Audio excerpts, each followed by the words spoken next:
Get the out of here. Yeah, I know you love Gonna get your hands off. Really? You got me.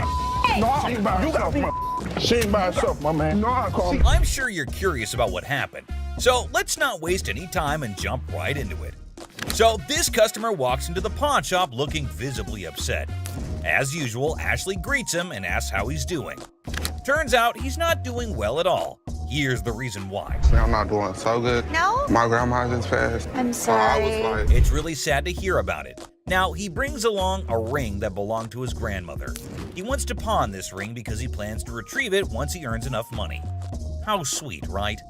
However, it turns out that the ring is fake, which surprises the customer. Now, this got me thinking. Is he pretending or is he genuinely serious? It's hard to trust people these days, you know? But Ashley comes up with a solution to help him out by pawning his television. Can you guess what his response was? what the I look like pawning my TV? He starts getting rude with Ashley, which escalates into a heated argument. Then he demands his ring back, and not only that, he insists on being helped by another employee because he's annoyed with Ashley. And guess what happens next? Put your finger in my face! Don't put your finger in... Yep, that's how he ended up there. Crazy, isn't it? This customer's behavior became even more disrespectful. Just to prove that Ashley was completely wrong and useless. That's when, as you saw, the big guy steps in and knocks him down. But he continues to yell and curse at her. Eventually, Byron forcefully removes him from the shop. You got me up. No, let's go. Let me go. Let me go, man. Just when he thought everything had settled down, the customer goes ahead and threatens Ashley, saying he'll come back to get her. Oh dear, that's the biggest mistake he made since entering the shop. We all know what happens when someone messes with Ashley, right? Well, brace yourself and see it for yourself. On the ground. On the ground. On the ground. Dang, the customer was literally scared for his life. iPhone. I just got this phone that I bought here like 2-3 days ago, and this don't work. The bell above the pawn shop door jangled, and in walked a man clutching a sleek black phone. He announced, smooth as silk, that this beauty was a recent purchase, now sadly broken. The camera don't work. It keep freezing and like that. He claims that it's just too irritating to use because the phone freezes frequently and the camera doesn't function. Did you download a camera function? No, it clearly got a camera. Why would I have to download it? When it was questioned if he had downloaded the camera feature, he became very irate. If he's telling the truth, then why does this inspection set him off? And why was he even being questioned about getting the download? That isn't how it operates in any case. You got your receipt? No, I ain't got it with me. I ain't bring it. First of all, we don't sell it. We can decide right now whether the client is attempting to misdirect. Rich, the seasoned pawnbroker behind the counter, felt it too. That intuition honed by years of dealing with all sorts, that sixth sense for trouble, it was screaming at him. This wasn't just a customer with a broken phone. It was a game, a play in progress. As soon as you give me that receipt, I can see what I can do for you. I don't have my receipt. I just clearly told you that, man. Clearly, you told me that. So Clearly, I have you to need tell to either you fix this that or... without the receipt, there's nothing I can do for you. Rich yells, "Are you messing with me, man? You came for a new phone, but you don't have a receipt?"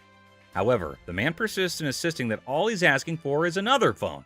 If he said clearly one more time, I was going to clearly have to knock his freaking head off. We're all aware that Rich needs the receipt. You, my man, are not. Who sold the phone to you in the first place? Somebody.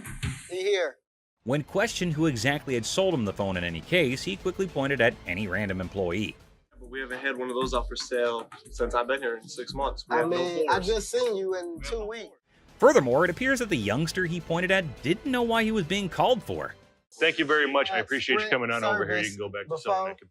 All Rich knows is that it's an iPhone, but he's more irritated by something else. What's more, clearly it was working out. Can you go show him how it works? Take a picture out in the parking lot. And then, like a burst dam, the story spills out. The phone wasn't his. The purchase was a shady deal in a back alley. The frustration wasn't with the camera. It was with the consequences. The cold sweat of a gamble gone wrong. With a sigh, Rich ushers in the man and his broken phone out of the shop. The heavy silence echoing their unspoken pact. The truth had been told, the game was over. That's all for our video. We hope you liked it. Please comment, like, and subscribe. Don't forget to hit the notification bell for more videos like this. Share it with your family and friends. See you next time. Christina stealing money. Here's something curious happening.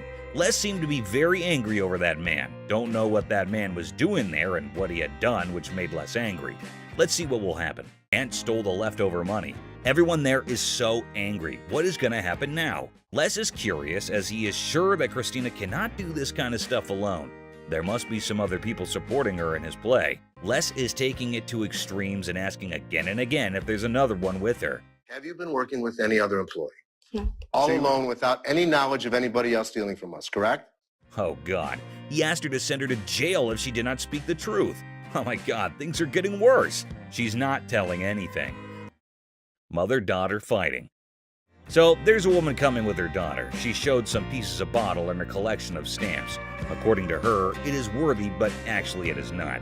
Les asked her that it is not that worthy.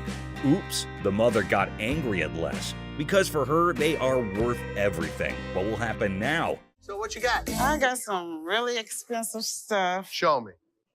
Oh my God, the daughter charged a fire against her mother. You better down. No, you. Girl, what the hell wrong with you? She triggered her and insulted her for her useless collections, and oh my God, look, they're about to have a deadly fight. Oh God, the mother scratched her daughter. Les is stunned. They don't want get off my. What the is wrong with you? The mother and daughter are having extreme fighting conditions. Everyone around is watching them. Les is stunned and did not have any idea that this would happen, or it might be very casual to them. Get the up now. Okay, the guard has been called. The mother is still beating her daughter well and doesn't want to argue anymore. Both are screaming at each other. The security guard is letting them out. Oh my God, how embarrassing and strange it is to see mother-daughter fighting like that. The security guard gets them out and everyone is laughing at them. Astonished Les. I had to intervene. Man threatening Les. So a man entered the pawn shop and headed straight towards Les. Seems like it would be a happy deal with that cool customer. Okay, the man had an anniversary today, and so both are sharing some joys together. Seth and Les's fight. Les and Ashley seemed to be discussing some serious stuff. Felt like something serious had happened. Giving a 40,000 square foot free-for-all back there? That's no policy. What do you think brought us to here, Seth? But Seth is not getting anything.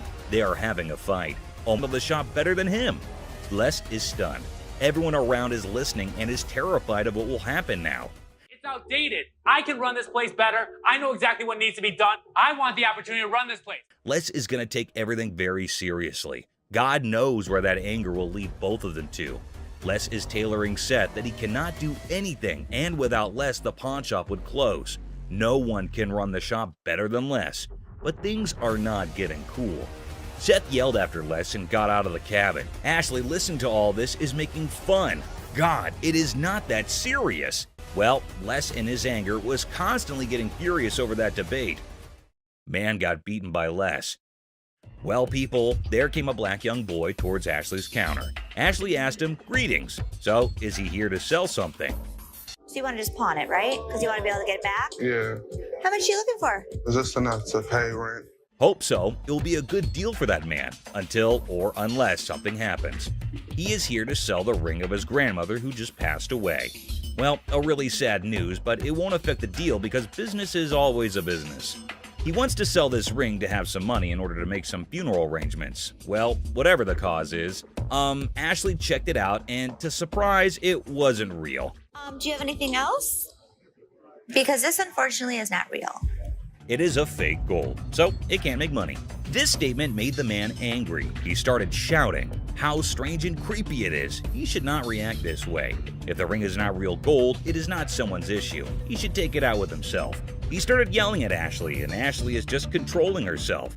I need to speak with somebody else because you irritate me flat out.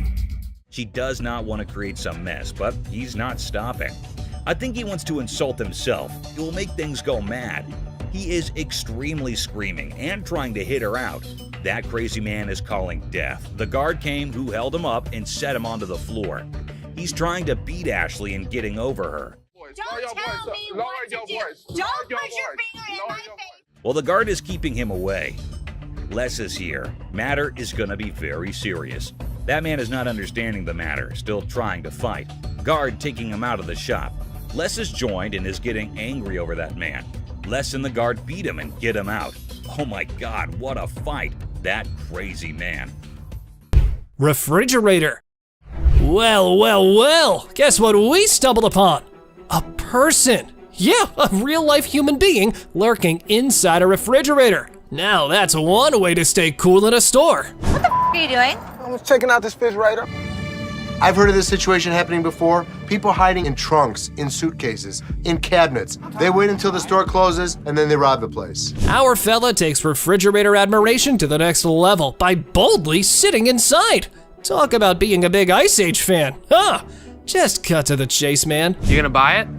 I was thinking about buying it. Don't you normally check it out by looking at it, not testing it out? Sometimes. What are we gonna do, rob us? This mother is not getting away with it. Not here. Get ready, everyone. An exciting scene unfolded when the store owners confronted a potential thief. What an electrifying clash we're about to witness. Come on, man. You kind of remind me of like a crackhead Snoop Doggy Dogg. Tell you right now, you take another step, it's gonna be your last step walking. Were you gonna stay in there all night, come out in the night? What if this guy is part of a bigger team? I'm worried. I need to figure out a solution and talk to my dad. Fake diamonds. This thrilling episode of Hardcore Pawn features a woman claiming her niece gifted her some earrings from their store. Oh, let the drama begin. So there's two problems here. The first problem, you don't have the receipt. Second of all, No cash. on the receipt it says no cash refund. One more problem that's really key to this whole thing. These are fake. Everything got off to quite a normal start until the lady customer was asked about the receipt. Yeah, apparently she was looking for a pass on that. Talk about being delusional. Two options. You pick whichever option you want. You can leave. No, I ain't going no fucking where. Second option What? is you can get the receipt and then Ain't no can you motherfucking finish receipt. listening? It ain't no Can you receipt. finish listening? No, It's time to leave. I'm not going nowhere. It was like a verbal storm. As far as her reaction goes, well, let's just say it was quite the showstopper. Let's see how Ashley handled the situation. This is Joe. How you He's doing, gonna Joe? show you to the front door. Wait a minute, now get your hands off. I guess Don't you're motherfucking touch. I'll be back. I'll be back. See you then. Little ass baby, you need to go get fed right quick. Con artist. Buckle up for this one. An overconfident individual walks in claiming to have big cash to buy something. His grand entrance sets the tone for this bizarre encounter. Let me see this one right here. This one right here. That's platinum. Yeah, I like that one. Oh, now this is real nice right here. I think I could look good when I go out with this. That one's sharp. How much is this one right here? $5.99. Hold down, baby.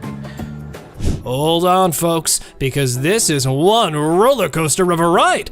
Our protagonist believes he's holding a fortune, enough to buy a $500 watch. It's a $2 bill. Okay, and it's worth $2,000. It's rare to find a $2 bill that got red in it. Now tell me they ain't worth $2,000. I'm about to go deaf right now. Oh, don't piss off Bugatti. This fellow insists that a humble $2 bill is worth a whopping $2,000. Give me a break. This dude better be on drugs for this to make sense. So you wanna blow my $2 bill up? You know what? Save it. I'm gonna tell you something. Okay. You owe bologna sandwich. Y'all ain't got no money. You know what I'm saying? Have a good day. Please have a Big Mouth is hungry. You're hilarious. Real funny, man. Y'all be killing me. I pine you. Gift card. In a sadistic twist, a customer enters waving a $100 bill, claiming it's for bail. Oh boy, let's see what she has on her buying list. Let me see this right here. This will be good. Okay. This one. This is really pretty. Okay. That's really pretty. It's really pretty. Good on you. That one's 100. 100. I'll take it.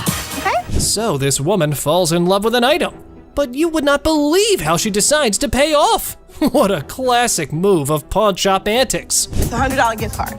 These are not our gift cards. What would you call it? It These says are- preferred customer. Right. So these are VIP cards. A gold card allows you discounts on the sales floor. You can't swipe this card and apply $100 on it. Seems like this woman had her fast one playbook already at the pawn shop.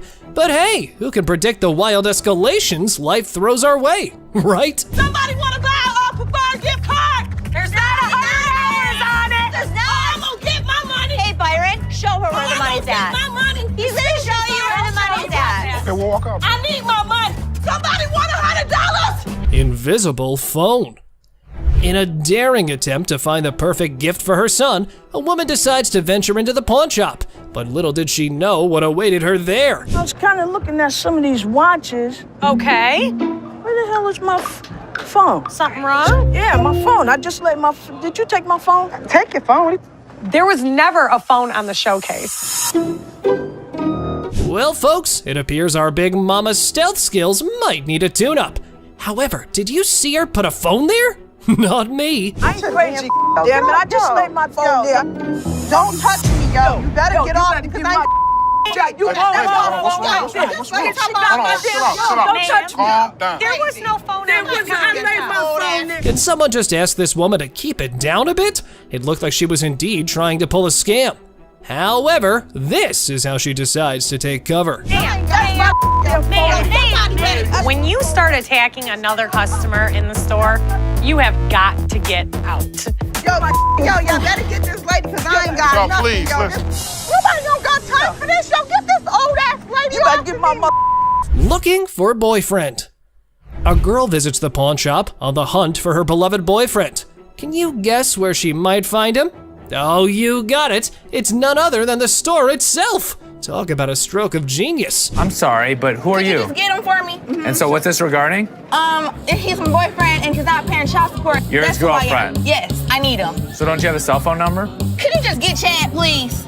I do have a Chad that works here, but I don't have time for this today. Our girl meets Seth, who's in a funny mood today. Get her ready for a humorous encounter that'll surely make you laugh. It's time for some entertainment. Come grab Chad for me.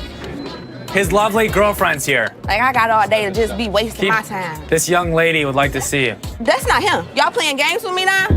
That's Chad. No, that's not. Then I don't know. I know who I sleep Chad. with. What? This lady is out of her mind.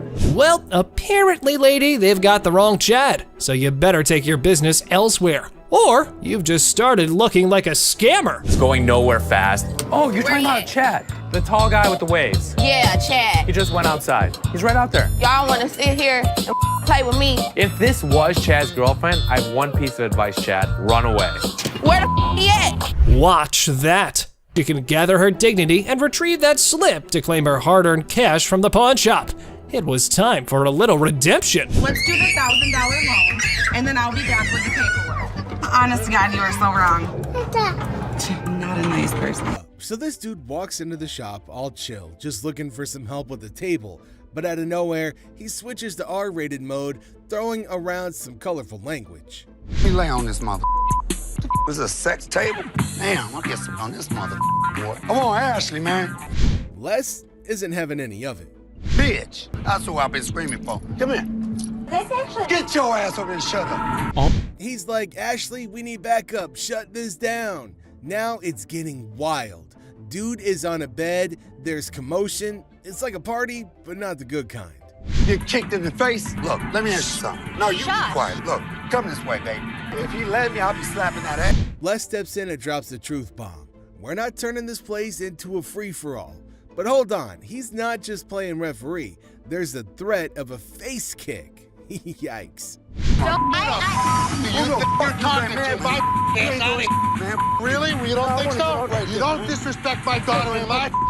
Les isn't messing around. He tells the customer to get off the bed, making it crystal clear, don't mess with my family.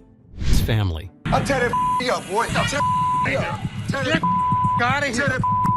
Understand that? The customer throws out an apology, but man, what a scene, right? I'm sorry, man. I'm sorry, Les. I'm sorry, man. This guy, Mark Hollingsworth, waltzes into the shop with a kind of sketchy idea. He's all like, I own this company dealing with watches, cars, and parking problems. But trust me, his sales pitch is as smooth as sandpaper. Yes, Mark Hollingsworth. Mark Hollingsworth. Do you have a company out that does any of your, watches your lot or anything like that, takes any of the cars out? We do. Right off the bat, it's clear Mark's trying some passive-aggressive marketing. Les isn't buying it, though. Mark's still pushing, suggesting towing away illegally parked cars. Les, smelling potential scams, puts his foot down. No signing anything. Better business venture than what? Well, then probably what you're working out right now. Man, I must be missing something. Okay, well, there's nothing to be missing. If somebody's parked illegally, we want to be... Tension builds as Mark insists on linking their businesses. Les draws the line saying Mark can't come in and shake him down. It gets really intense and Les gives Mark an ultimatum. Leave or get tossed out. I want the business. We're kind of working the area right here. What does that mean? Well, I'm going to give you... Les, not one to back down, successfully kicks Mark out. Mark, feeling a bit defiant, says he'll be back, but Les isn't bothered. He's like, "You're not welcome here." But he just won't get a clue. This is going to be our business as well. No, it's definitely not going to be. Listen. No, you listen. You are not coming into my business and trying. Very nice way to promote a business. Right here, Here's the way it's going to work, sir. You can leave nicely, or we can throw your ass out. I tried coming in. Nobody comes in here shaking me down. Do you understand that? Les has got grit and refuses to fall for dodgy deals. Mark's attempt to twist his way into a business thing totally backfires, leaving Les with one message. His pawn shop isn't a playground for shady schemes. I'm not leaving anywhere right Yeah, of course you're not. I'll be back in. All right, come on back.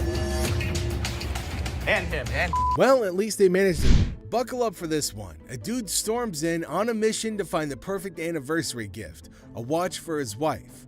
It's their anniversary too. Sweet vibes, right? The next customer comes to the store in search of the perfect anniversary gift. I need to get a watch for my wife's anniversary. It's not your anniversary too? But hold on, he hits us with a curveball. Wants to trade in a necklace that supposedly belonged to his grandma. Mine too. She said, this belonged to my grandmother. Probably worth a lot of money. I just want to bring it up and see what you think. Maybe we'll do a trade for a watch.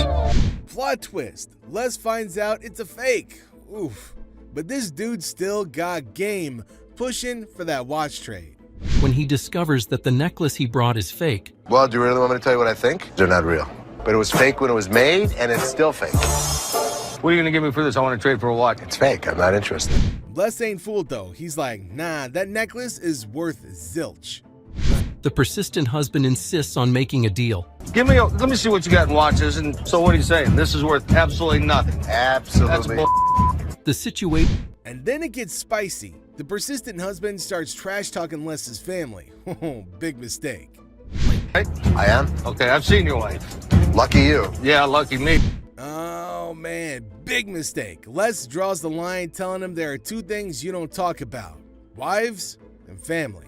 I don't think so. This crosses a line for Les. Listen, mother. Two things you don't talk about. Wife and my family. The little boy and that. It heats up. A little scuffle breaks out and security has to step in. Badass daughter of yours. Get off of me, don't. Where you got to go? Les isn't letting it slide. He's like, get out and don't let the door hit you on the way. Why'd? I hurt you guys so bad. Sure you will. Better get two people, fat man. Get the out of here. 2, 3, 4, up the door. Ashley's dealing with this guy who wants to pawn his grandma's ring. And it's kind of a bummer because she recently passed away. Sad vibes. My grandma just passed. I'm sorry. I was like hoping to see what I could get for this. Okay, so whose ring is this? My grandma's. Ding! But plot twist. Ashley checks the ring and bam, it's fake gold. The guy can't believe it, goes from sad to frustrated. How much is your rent? $300. Okay. Unfortunately, it's not real. What you mean it's not real? It's not. Ashley suggests pawning other stuff like a TV, but that just makes him more annoyed. Leave. Basically, y'all sit up here and waste my time talking to you. You don't waste your time. If you have a TV, you can pawn your TV. What the I look like pawning my TV? Now he's all, I want to talk to someone else. More irate. I need to speak with somebody. Big snuggle buddy Byron steps in, sensing trouble. The guy's getting more heated, and Byron's like, calm down, lower your voice. Tell me lower what your to do. voice. Don't Lower your put your voice. finger in Lower my your face. voice. Lower your Don't voice. put your You got finger me. in. Then it gets crazy. The guy threatens Ashley. Byron's not having it, tells him to leave. But nope, the guy stays put. So Byron has to physically escort him out. Ashley and Byron are like the peacekeepers, dealing with the chaos and keeping the shop in order. Headed to threaten Ashley, an action that wasn't very well received. Bitch, I'll be back, bitch. On the ground, mother. You're talking that now, get the hell out of here. Here comes a young man eager to make a deal at the shop. A young man comes into the shop. He's waving something around, claiming he wants at least $100 for it. Les, the owner, isn't having it, saying it's not worth that much and offers him $20 instead. To the shop. I'm trying to see how much I can get for this. I'm trying to get at least $100 for it. $100,000? Yeah. I won't even be able to sell it for near that. So how much can you give me, man? $20? The young man is not thrilled, insisting he needs at least $100. I need my money. I understand. I'm gonna need at least $100 for this. You paid $200 for that, I overheard? I'll sell you like 4 of them for less than that. Why would I want to bow? I'm trying to get. Tempers start rising and he's yelling for more staff, demanding to see a manager ASAP. Les, sensing the commotion, steps in. $.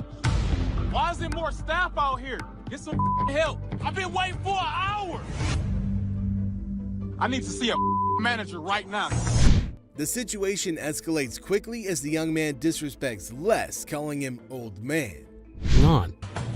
What the you gonna do, old man? Who you calling? This sets Les off, and in a moment of rage, something regrettable happens. Les takes charge, telling the young man it's time to go, and the drama unfolds. Something he will regret later. Who the you calling him? Really, mother? I got this. I got it. You wanna give me more than $20? Get out. Les takes matters into his own hands. Time to go.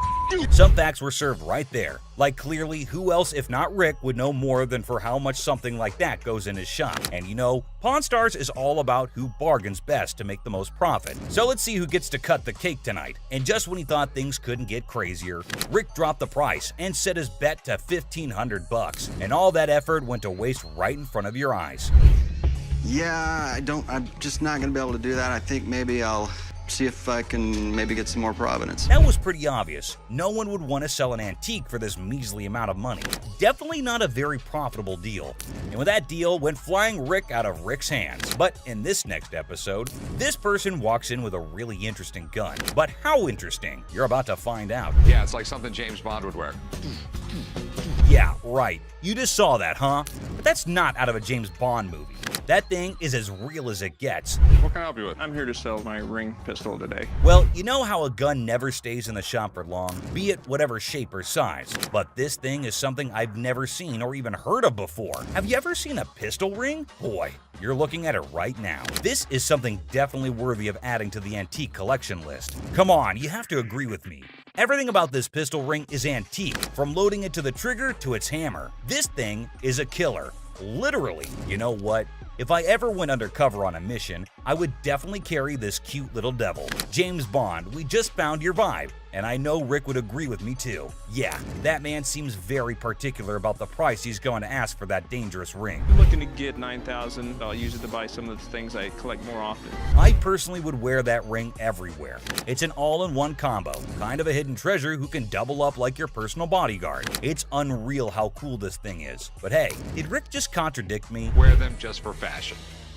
Damn. Rick has got a good sense of humor, not gonna lie. Seriously, getting hit by that mini pistol ring would definitely hurt your ego hard, man. It's also seriously a gun. I mean, it would really hurt getting shot with this thing. And oh, I kid you not when I say that the man clearly did his homework right. He literally asked for $9 grand in the blink of an eye. I mean, that piece truly is a showstopper. But that expensive?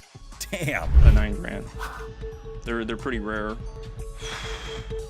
So what happened is that the deal took an intense turn, and Rick, being the smartest in this show, had to prove it. So before finalizing the deal, he wanted a bit of expert advice. I mean, that's always better than regretting later, right? So let's see what the expert had to say about this antique pistol ring. The European gunsmiths, they were making all kinds of little weird things. This is the Imperial Protector. Basically, looks like this tiny mean machine has taken down quite a few people in the past. So it must cost a bomb. But let's hear it from the expert himself. For $11,500. Okay. Thanks, Tony. I really appreciate it. Whoa, I never expected that. $11.5K? That's crazy. And just look at the size of that thing. That thing is golden for sure. But as you know, Rick plays by his own rules. And I'm curious to know what he has to offer. I'll give you $3,000 for it. No, can't do it. Okay, so Rick is trying to settle the deal for $3 grand. But bro, that's like not even half the price the seller asked. Do you think the man will accept the offer? For someone who knew a great deal about the pistol ring, I don't think this man is gonna budge. But Rick wasn't ready to give up or give in as yet. So, do you think they'd both settle on the same grounds? Who do you think is gonna win this round? Well, let me put your anxiety to rest, for here comes the moment you're waiting for. As amazing as this thing is, I'm sorry, I just can't do it. And just like that, Rick missed the chance and saw the extraordinary collector's pride walk right out of his door.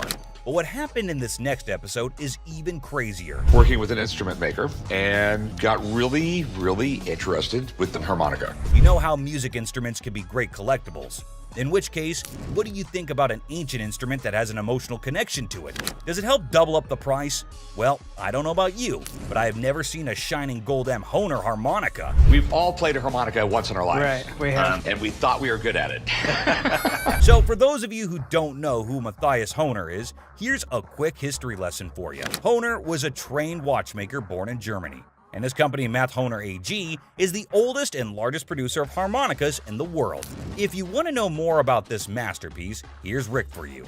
So apparently the watchmaker was so blown away by the piece that this is what happened. So he saw the writing on the wall, but he was also working with an instrument maker and got really, really interested with the harmonica. Rick's knowledge never fails to amaze me. There's no question that he is a master of his job, and his trade skills are even better. But is this going to be a jackpot or a lost cause? Before Rick states his price, he found a problem with the musical piece. You get in the ballpark. Okay, all right. It's plastic, and it's not in the greatest shape. I don't know, it's not too bad a shape. The cardboard's coming off. Oh no. That's gonna majorly affect the price of this beautiful piece right here. So while the seller was holding on to a grand $500, what Rick pitched was unbelievable. Here's $75 for it. It cost $75. Wow. I would feel humiliated if I was that harmonica right now. I mean, come on, man, it's not that bad. But what can I say? Rick knows better. And the seller wasn't ready to back up, and even had a genuine reason for it. $1 to fill my truck up with gas right now. I can't take 75. I find the man reasonable. The least you can do is compensate his gas. But as you know, there are no emotions involved in business. Rick's not taken aback by anything, and sticks with his price, but he failed to grab the deal. I think he wouldn't mind much though, because the harmonica was plastic, and it was also peeling off in some places. So sadly, the seller needed to go back home with the broken instrument, and he couldn't even make enough money for gas anyway. Next up, we got this interesting thing that you'd never expect at a pawn shop. The guy just pulled in the parking lot with a boat he wants to sell. So Chum and I... Yes, it's a freaking boat! What you're looking at is a 1958 Sea Flight Glastron, and this is no common sight, y'all. Rick and Chum came to take a look at the huge and fascinating boat, and it looks like they already like what they're looking at. 57 Chevy, didn't they? Sure did. Is it a convertible? And how can something start without Chumley's irrelevant questions, right? Like always, he was more worried about the boat being convertible or not. Well, Chum, you definitely cannot expect everything to be fancy, okay? Despite that, I can't help but love Chumley's confidence. Meanwhile, the seller has made up his mind to demand a hefty $10,500 for the boat. Let's hope he can make just as much from the master of negotiation. And this time, the item in question was a timeless beauty, created in 1958, standing tall, defying the effects of time. Whoever maintained it surely did it with the utmost care and dedication. Great work right there, but I think someone is already getting busy coming up with the numbers. It looks just like the 57 Chevy I got for the old man's birthday. It's definitely tempting because Rick's already deciding how he was going to pitch this look-alike a 57 Chevy. this Glastron boat is awesome, but boats are tough to sell, so it has to be a home. Like he already said, boats are money pits. I mean, nobody would want to keep this huge boat in their homes as an antique. Quite rare, as the word suggests itself. But this seller is definitely giving Rick tough competition.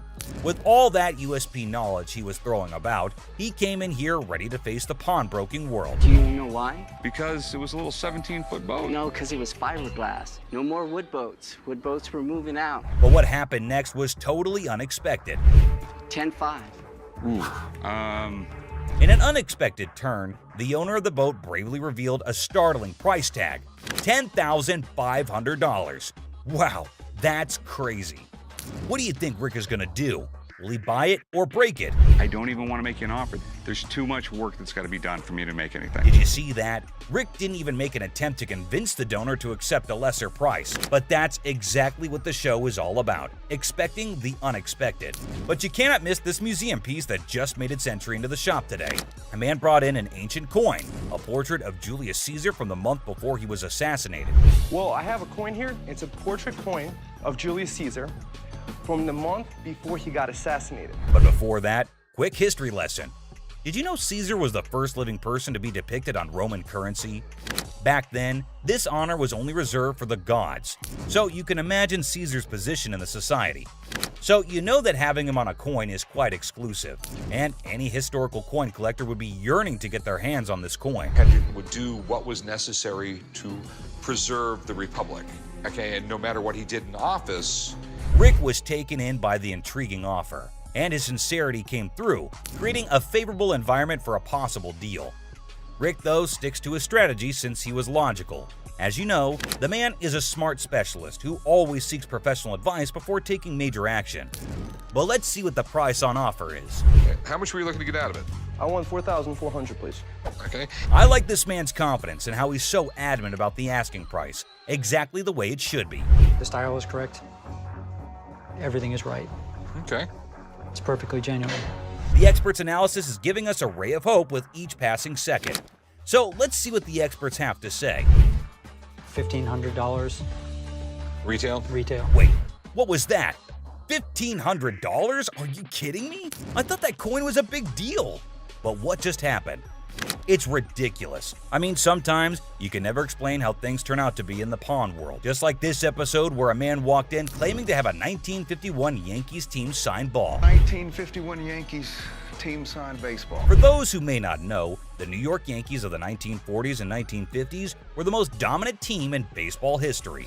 They won 10 World Series titles only between 1947 and 1962, including their 5 consecutive World Series victories from the 1949 to 1953 season. However, things have now taken a turn, and the glory remains in history. Coming back to the item in concern, the seller also claimed that the ball had the signatures of around 22 to 23 Yankee players from around that time, and out of all of them, it had the signatures of Joe DiMaggio and Mickey Mantle. Had about 22, 23 signatures on The year 1951 holds a special place in baseball history, as it was Joe DiMaggio's final season and Mickey Mantle's first.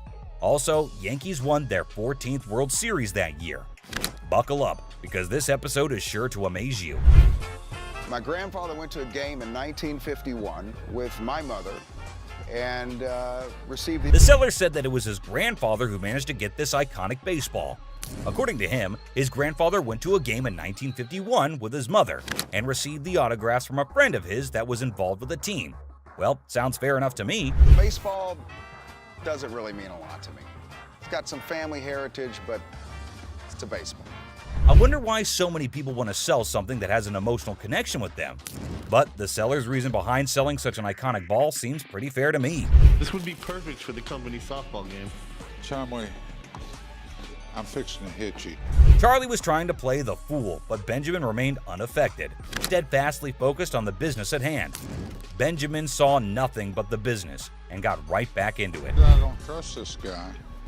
I don't trust nobody, especially when they're trying to sell me. Benjamin, I can feel you totally. It's not like we don't trust anybody, but it's always better to be sure when there's a ton of money involved. No doubt the expert had to be called in.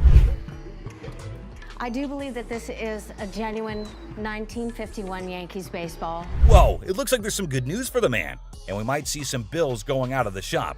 But wait, don't be sure. You never know when the deal goes south. I think $3,000 is a reasonable amount for the ball. With audacity that leaves me breathless, a staggering demand of $3,000 was quoted for the ball. And it's quite obvious as well. After all the authentication and the proof, anyone would ask for that kind of money. They fired about $800. But wait, what? Benjamin just quoted $800? That's it? No one would sell it for that much, Benjamin. But he was in this business before most of us, and I assume he'd know better. So these were some of the times deals got out of hand on Pawn Stars. So which one of these intrigued you the most? Let us know in the comments down below. And don't forget to subscribe for more such videos. And I'll see you in the next one. Until next time, guys. You looking at, mother? Get the off me, man. Hey, what the you look? I need my $20. $100. No, mama, calm down. From crazy intense fights to mind-blowing brawls. Without further ado, let's jump into some wild action in today's list of the best fights on Hardcore Pawn. You won't believe how much this customer did when he couldn't take in the truth. Get the out of here, man. Get the out of here. Why are you standing behind me? Okay, check this out. A customer rolls in eyeing a $100 watch, thinking it's a done deal. But here's the twist. Her VIP card can't cover it.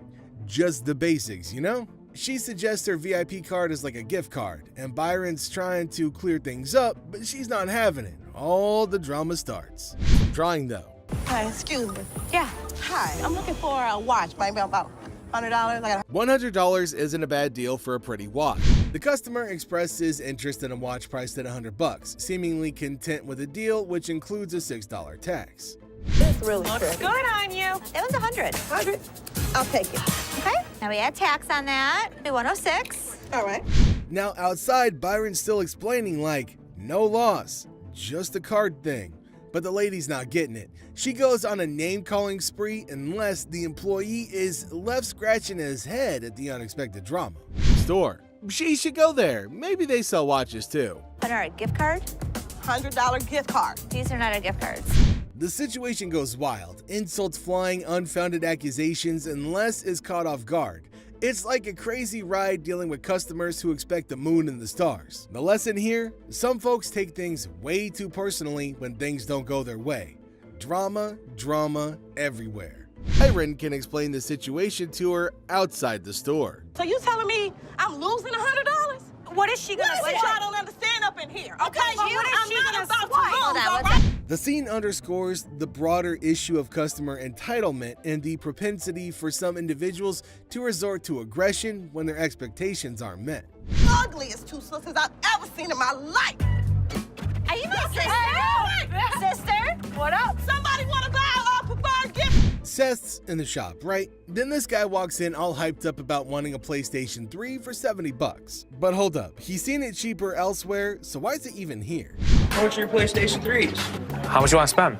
I got 7. Seriously, he mentions having seen the same item for $70 to $80 at other pawn shops, prompting the question of why he didn't pursue the purchase from those establishments instead. Good deposit if you want. You can make payments every 30 days. Keep it in as long as you'd like. Does it come with a warranty? Seth, being cool, suggests payment plans and throws in a warranty, but this dude flips out, calling $70 ridiculous and claiming he sells them for $100. Things get heated and Byron's on standby for security. It comes with an as-is warranty. This is bull. I sell them for $100. That is ridiculous. Oh Yeah, my you God, get it's 70. I want some. As the tension escalates, the customer raises his voice. Unbeknownst to him, Byron, the security presence, is prepared to intervene if the situation spirals out of control. Voice raised like that, we'd be more than happy to speak with you. We'll What's see. up on this for $70? Show me $70. Seth tries to calm the storm, invites the guy to talk it out, but nope, confrontation is the name of the game. To cool things down, Seth throws a challenge. Show the cash if you're serious. But surprise, surprise, the dude can't show the money. So with Byron there, Seth basically says, adios. Ride, big boy. Big boy. Ride, big boy. Push me, big boy. Here we go. What you want to do? You think I'm about What you want to do? I come down this my level, beat your ass down here. Les is just doing his thing when suddenly a lady rolls in all fired up saying, I want my money back. Station. I want my money back. I paid you $500 for this purse. I want my money back. Now, she claims that she dropped $500 on a purse and now thinks that it's fake. But here's the kicker. The store doesn't do refunds for sold stuff. Les, smelling something fishy, asks for a receipt. You know, proof of purchase. But she's not having it, gets all sassy and threatens legal action without any proof. Staff member scammed her. Let me gain my composure before anybody. Don't gain your composure. Before somebody goes. Give me my money back. You sold me a fake purse. The purse. Now the receipt drama heats up. The grandma, still sassy, insists on a refund without proof. Les stands his ground, asking for some proof. Then she goes all dramatic, threatening to wreck her own cigarette. Les warns her, but she's still not stopping. And do you have the receipt? I didn't give you a second when I gave you my money. Ma'am, I'm trying not to really You lose took my control. money and I won't. Show me the receipt. I don't have a receipt. The lady's disruptive behavior goes a step further as she threatens to destroy her own property, a cigarette. Les, recognizing the theatrics, warns against willful destruction and adds more potential claims to the already contentious situation. Please have my money. No, that's how this started. You know what that stands for? What is You're MK? I want my money. Things get crazier. She starts making threats, even talking about hurting people. But Les, cool as a cucumber, says her threats won't shake him. I'm not. Put your cigarette out. Put it out. Get your hands off me. Put your cigarette out. Get your hands off me and I'll put it out. Give me my money. That's all I want is my money. Give me your card, because I'm going to sue your ass. I'm going to bust. I'm going to hit you. You're not going to bust nothing. I hit you. Well, I go got ahead. a son I've been big hit enough by to much hit your harder. Go ass. ahead. Well, get it. Yeah, right. All right. Stupid ass mother. A lady walks in thinking she's got a real gold chain to pawn, but the employee Ashley spots that it's fake. Yeah, she wants $250 for it, but Ashley's like, nah, no can do. It's not real. The item was a fake after taking a look at it. Pawn this chain. Now, this lady starts making a scene, yelling and demanding the manager. Ashley's not backing down, standing her ground against the chaos. Okay, for how much? I want to get like $250. We won't be able to take this. Why you want me to take it? Because it's not real. What the It is real. Ashley steps up, the lady still claiming her fake chain is real. Ashley's not having the yelling, setting a rule. No screaming allowed in the store. I want my money for Hi, this. excuse me. Why are you screaming? Excuse me what? Get my money. This isn't real. It is real. You're not. Ashley, determined to maintain order, sets a clear boundary, emphasizing that screaming will not be tolerated in the store. Come and get it. One way or another. All right, well, I'll come and give it to you. Yeah. Why the keep saying it's not real? You will not. Plot twist. Ashley offers a deal. She'll check the lady's watch, but no more screaming. The lady suddenly gets all chilled, realizing she needs to cool it down. What can I get? Let me see your watch if you want me to help you. Hello? If you yell at me one more time, I'm seriously gonna ask you to leave. I am not in the mood to hear your loud. Now Ashley sees a chance to help. She suggests pawning the watch for $250, and the lady, now calm, agrees. Ashley smoothly guides her through, proving that she can handle the drama while keeping things respectful. Drama sorted. Do you want me to let you pawn your watch for $250? I'll take $250. Wow, changing a tone now.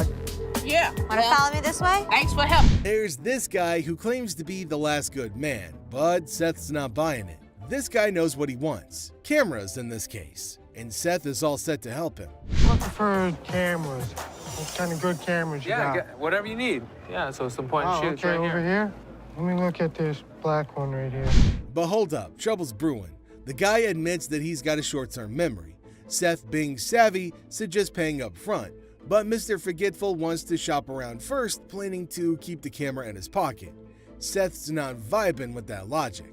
You'll be shopping around. That's fine. Let's pay for it now, and then you can keep it in your pocket, and then you can keep shopping. Why can't I just pay for everything at the end of shopping? Then I'll hold the camera until you're... Seth, smelling something fishy, won't let this guy stroll away with an unpaid camera. The customer protests, but Seth sticks to the rules, unfazed by the store's criticism. Hold on to your camera until you're ready to buy something. But it makes no sense. I'm gonna buy the camera. You know what? The best part of being the owner of this place, it doesn't have to make sense to everybody as long as it makes sense to me. Offering to pay up front, the customer isn't happy and throws shade at the store. Seth, cool as a cucumber, shows him the door, keeping things in check. Thank you, sir. But I want to buy the camera. Sure, $90, sir.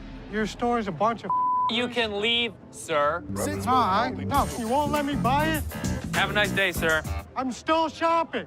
Store sucks.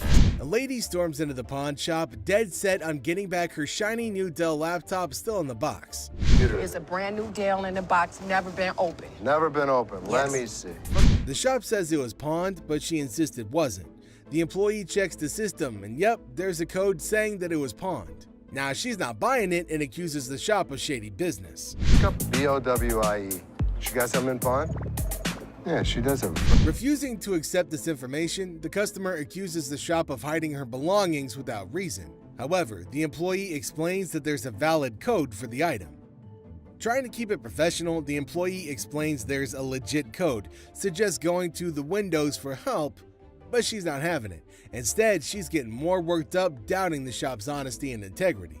We have you for a code, so you can go right over to the windows and they can take it. No, I want my computer. No, you have a fur coat in front. And I understand. And here's where it gets wild. She starts thinking that there's some big conspiracy against her. She's convinced the shop is teaming up with the rich tycoon to snatch her laptop. Things take a turn for the absurd. Y'all don't know how to talk to nobody, and I guess I'm because talking. I'm the little dog that you can just You ain't tell no little me, dog, you're taller than I am. With a poor bitch's computer. Check and give me my... Her frustration peaks, and she goes from claiming to be a sweet Christian lady to dropping a string of curses. She's a nice, polite Christian woman. Yeah, right. I think that you are being so despicable. A customer walks into the pawn shop all upset, thinking it's some charity spot. Now she's on a mission to get back her 2 TVs, claiming they were stolen. But here's the catch. No ID, no ticket, and she's causing a scene. 2 TVs. I need your ID or the tickets. My what? ID or your ticket. The employee, being the voice of reason, explains this isn't a police station and suggests filing a report. She won't budge, insisting on her TV's pronto, even offering her name instead of proper info. The employee stands firm, saying they need a police report. If your items are missing, you should go to the police to complain, not the pawn store. I have no ticket or no ID, my stuff. Things heat up as she gets louder about her stolen stuff, but the employee keeps it cool, sticking to the right process. They're going to get her a television. I need your ID or the I can give you my name. I need my stuff, like now. Well, you have to make a police report. I need my stuff. In a surprising twist, the employee decides to play along with her need for drama. Customer goes all out, banging on windows, but the employee holds the fort, following store policies. When she won't leave without her way, the employee calmly shows her the door. Ma'am, is there an issue? 2 TVs was stolen, a ring, and I just drove up here from Flint. I need my... I'm not the police. Look, I just want my... All the ladies screaming is... Get my bitch! Well, if I'm gonna have to get ratchet... You don't pound on my window! Big deal. So there came a woman at a pawn shop to sell something. She inquired she wanted to have some money for her grandmother's funeral. So she is definitely trying to have some money by hook or by crook. The stones that I found out of my grandmother's house, she just passed not too long ago. I'm just trying to get enough money for her funeral. Les told the woman to come later until they find out whether it's worthy or not. Come back in a few hours, I'll let you know what they are and how much they're worth. Well, Ashley, she's having a great clash with it. She's continuously saying that it's a waste of time. There are no stones that are real. I'm gonna show it to Bob, he'll make the final call. It's a waste of You'll time, see. Dad. But the argument carries on and Les decides to check them out for if they are real or not. Les is checking the gems and seeing, oh my god, it's not a regular gem or stone, rather it is a precious ruby. Oh my god. What is it? Check it out. Holy... They're all surprised. They're not expecting this. Ashley checked it herself from the magnifier to check it, and it is a happy deal for Les. And here's the woman coming again. Ashley is shocked and Les is excited to break the news to her. Ashley broke it to her and told her about the gems. She's surprised as if she did not know the real ruby's worth, but now she will know, and definitely she's gonna be happiest. So Les told her that he will give $10,000 for this ruby, and it was really more than her expectations.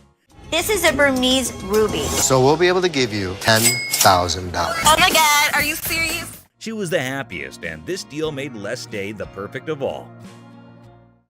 Religion bullying of Les. Okay, here we got a female Karen at the counter at a pawn shop.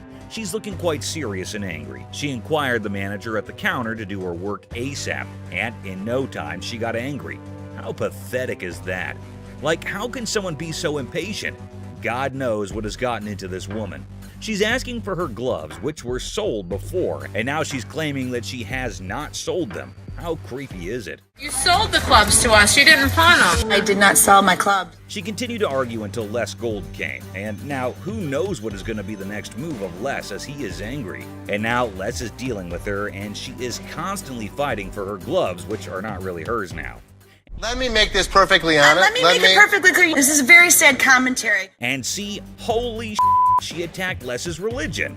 It is really unethical, and that lady is getting more than anything. Anyone down on the luck you make big fat money off of in your Jewish ways.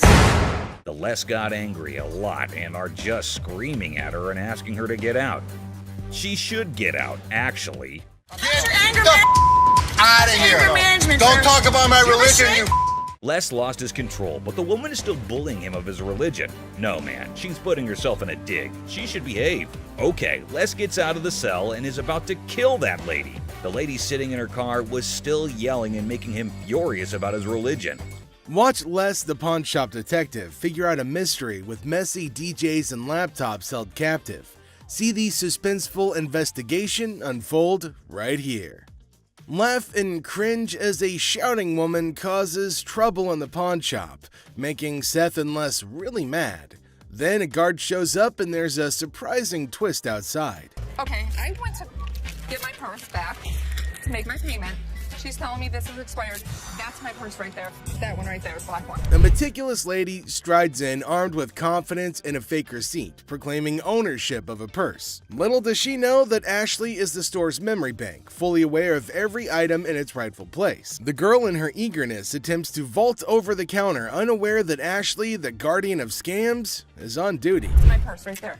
How do you know that's your purse? Because I know my purse. Here's the money. I want the purse.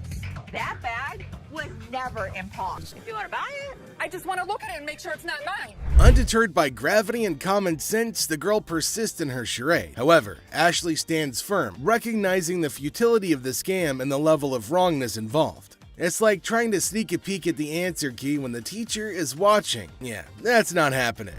First of all, don't talk to me like I'm an idiot. Give me my purse or I'm going to come over that counter and get it myself. oh my God. Get your hands off me. Have a nice day. Let's go. Walk yourself out, yo. You. With a swift resolution to this failed escapade, the girl finds herself unceremoniously escorted out of the store. Lesson learned: Ashley's scam radar is always on, and jumping over counters won't get you far in this pawn-filled drama. Enter the family feud. Ashley drops the bomb on her brother Seth, calling him a hypocrite. But why? Well, he casually throws around $880 for a painting, while Ashley, according to her, can't even snag a deal for $30. Sibling dynamics at their finest.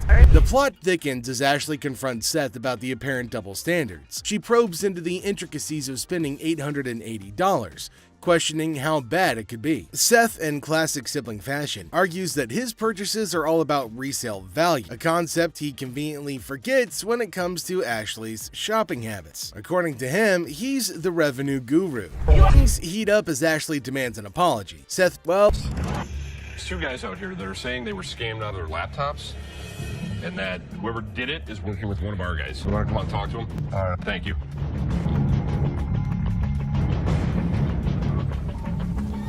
Who is it? Les is hit with some unexpected news. A few guys claim that they've been pawned by a girl from the staff. Les, ever the detective, approaches the situation with a mix of suspicion and humor, wondering aloud if he's either unintentionally swindling customers or if bizarre customers have taken up a new form of thievery. Tell me. She pawned 2 of our laptops, and she told us she was gonna bring them out to the back. Some of it in. Okay, wait. You pawned something. Yes, she had to take it to When her did you store. pawn it? Today. Today. She Okay. had to take it to her store. And the money? Yes. These two kids come in and talk about some girl pawned 2 laptops. The plot thickens as 2 disheveled DJs step into the scene, laptops held hostage. The atmosphere turns somber as the weight of the situation sinks in. It's a strange occurrence that has everyone wearing expressions of confusion and concern. Les, with his seasoned cool, casually queries about the laptop's ownership, revealing they're registered under the mysterious girl's name. Split the money 3 ways, and one of my employees was gonna walk it out the back door.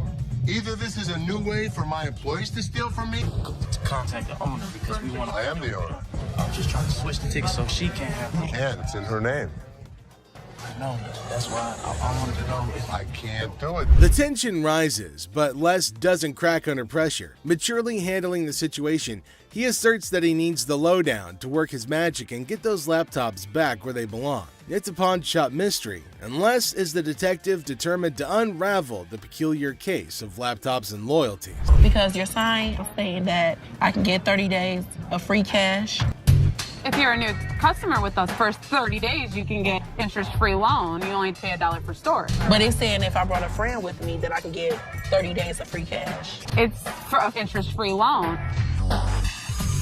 Okay, so there came a woman at the counter. Let's see what she's gonna come up with. Is she asking for free money? I think she might possibly be mad, though it is kind of funny that she's got enough courage to come up and ask for money without investing anything. Now, the lady at the counter frowned and asked her if she paid or not. Intriguingly, she hasn't paid anything, but she's still asking for money. Holy shit, what's wrong with some people? You're just misreading it. No, you're misreading it. That's not what the y'all saying to say, bitch. It says I get free cash for 30 days in this month. You're not getting no free cash. Where does it say that? Who told you to get in there? You did. I'm not talking to you. I need my cash. I need my cash. It says it right here. Free cash. Oh, and to make matters worse, she started shouting at her. Everyone around started looking at her, wondering what the hell was going on. Seth and Les get a little furious as everybody's just standing around trying to figure out what's going on. She started bullying her, but the lady tried to explain to her again that she misunderstood the agreement and they're not just gonna give her free cash. But this lady's just not listening to anybody. Well, Seth then enters, so who knows what's gonna happen now. I brought my friend with me. If you get a loan and you refer a friend, you can get 30 days, interest free. That doesn't mean we're just gonna hand you cash. What do you have to pawn? Come on now. You don't have to talk. I'm the Don't screaming. Can you read? Read what it says. I can read. I can read. People was waiting to get her. You don't have to pawn. Shut the Les entered and asked her whether she read the whole document or not, and she was not listening and constantly arguing and pointing to them as if they had done something wrong. Meanwhile, other women decided to intrude, and oh my god, it's gonna be funny. Looks like they've all decided to have a fight in the pawn shop. Wonder how that's all gonna end. And it looks like Les is gonna join in too. The other woman that just jumps in the middle. You gotta get in this People gotta get out your you gotta go.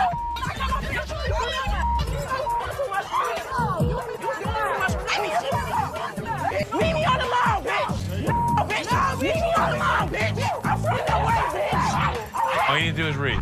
Now see the other women get in and start shouting at her as everybody behind her was waiting for her to get out of the queue. So they started fighting and now they're all having an immense fight. Everybody around is watching and laughing at them. Well, the guard had to go and break everything up. Well, at least they're all gonna get treated the same way, especially the one who created the mess. Pretty sure they're gonna hold him up and throw him out. And there they go, they're still shouting and fighting with each other as well. They really wanted to go at it, so we let them go at it in the parking lot for a little minute.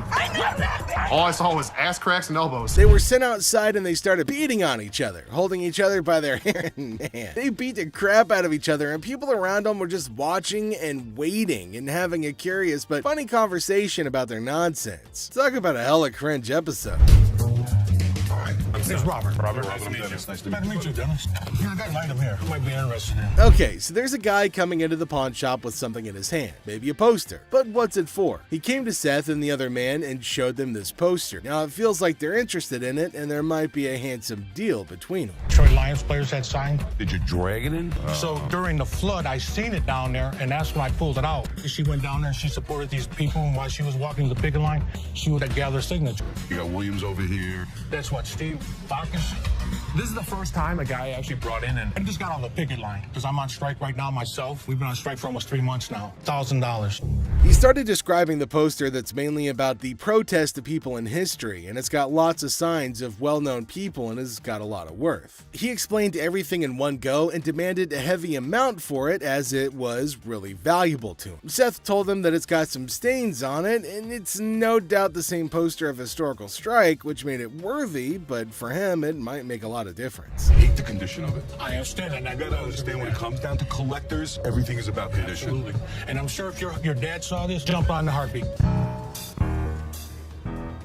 Seth and the man explained that it's not about the worth that he's asking for in terms of thousands of dollars, but it's also about the condition of the poster, and it's not in a very good one. The man is continuously arguing that it's got signs all over it. If Les has seen it, that he'll definitely be surprised and definitely pay more than $1,000. Well, as for Les, he just came in. Sharper, they need to make an effort to close these deals quickly. Through my research in that, I seen personally that one just like this Minto, and he got $950 for it. Right, man. So if that was mint, why would you want $1,000 for this? He only had one signature. I have at least a dozen. But with this tear up here, Yeah, and the the condition it's in, the water stain on the bottom, it's just a hard thing to sell. Yeah, but even though it's in this condition, how many of it exist? Very rare. And it's uncertified. Right. You know. I'll sell for $5. Les judged the entire piece and told him that he's asking for too much, and later on they further described that it's torn from the top and the bottom, and it's also got damage and they can't pay more for it. But he still won't agree to pay for it. But he did say that he charged $500 off of the amount, but they couldn't reduce it any further. Value?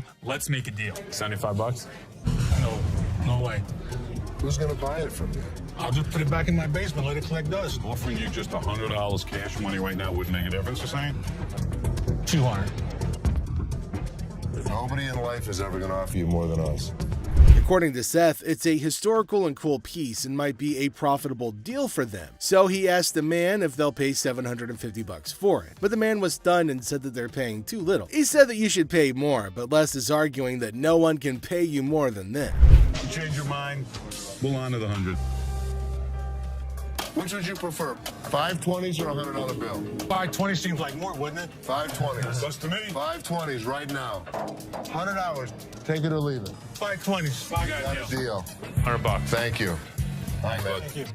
There's no question. It's a one-of-a-kind piece yet. It's a little bit of damage on it, but it's got a lot of autographs. I know we're going to make a profit. He asked for $200, but no, it's not going to be a good deal, and they told him to leave. The man in need got a severe shock and held up the poster thinking. Les again said that they can't pay more than $100, and after some time of quietness, they agreed to the deal. Finally, the happy deal was made.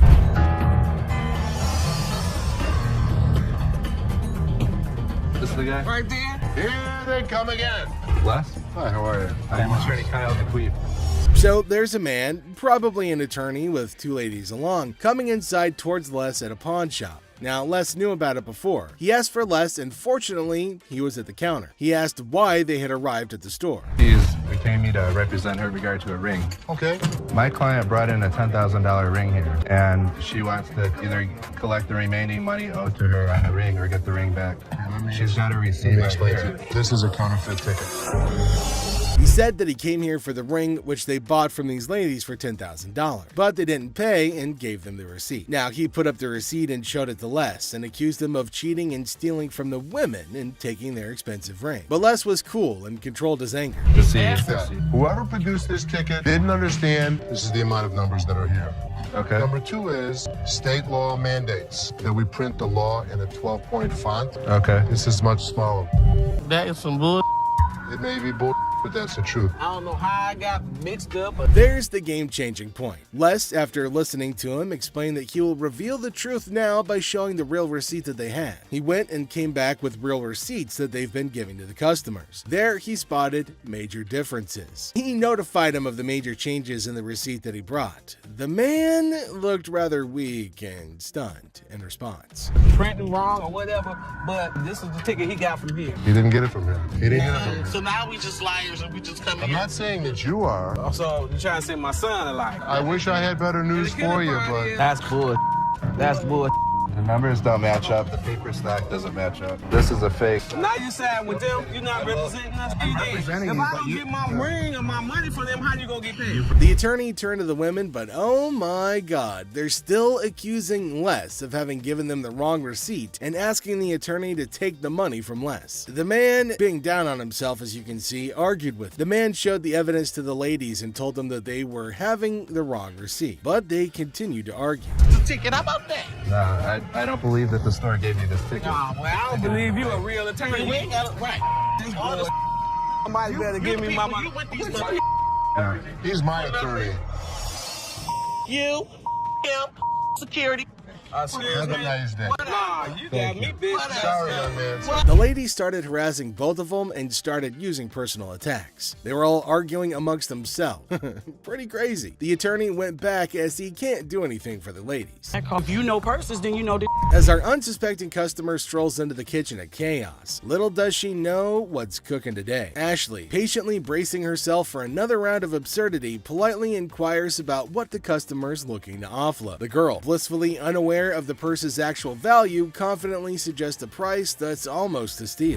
Though, so if it wasn't worth. And now the plot thickens. The lady asserts that if Ashley truly understood purses, she'd gladly accept the offered amount. However, Ashley, standing firm in her claim that the purse is torn and not worth more than $50, creates a hilarious clash of valuation difference. And it's time to cue the drama.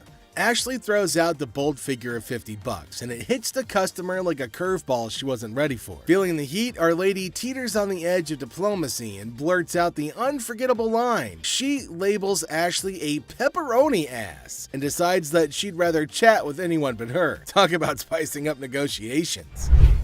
3 males walked into a pawn shop.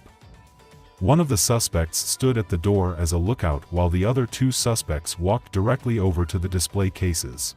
So, like, these 3 guys roll into the pawn shop, just casually strolling in. The other 2 guys, they head straight to the fancy display cases. It's all got suspicious vibes. And then, bam! One of them whips out a sledgehammer and starts smashing the glass. Things are starting to get pretty wild. At some point, a customer from the place is seen leaving calmly while the lookout tells her to hurry up. The suspects appeared to be wearing heavy-duty gloves in order. At one moment, a person from the shop strolls out all calm, and someone's keeping an eye on her, urging her to speed up.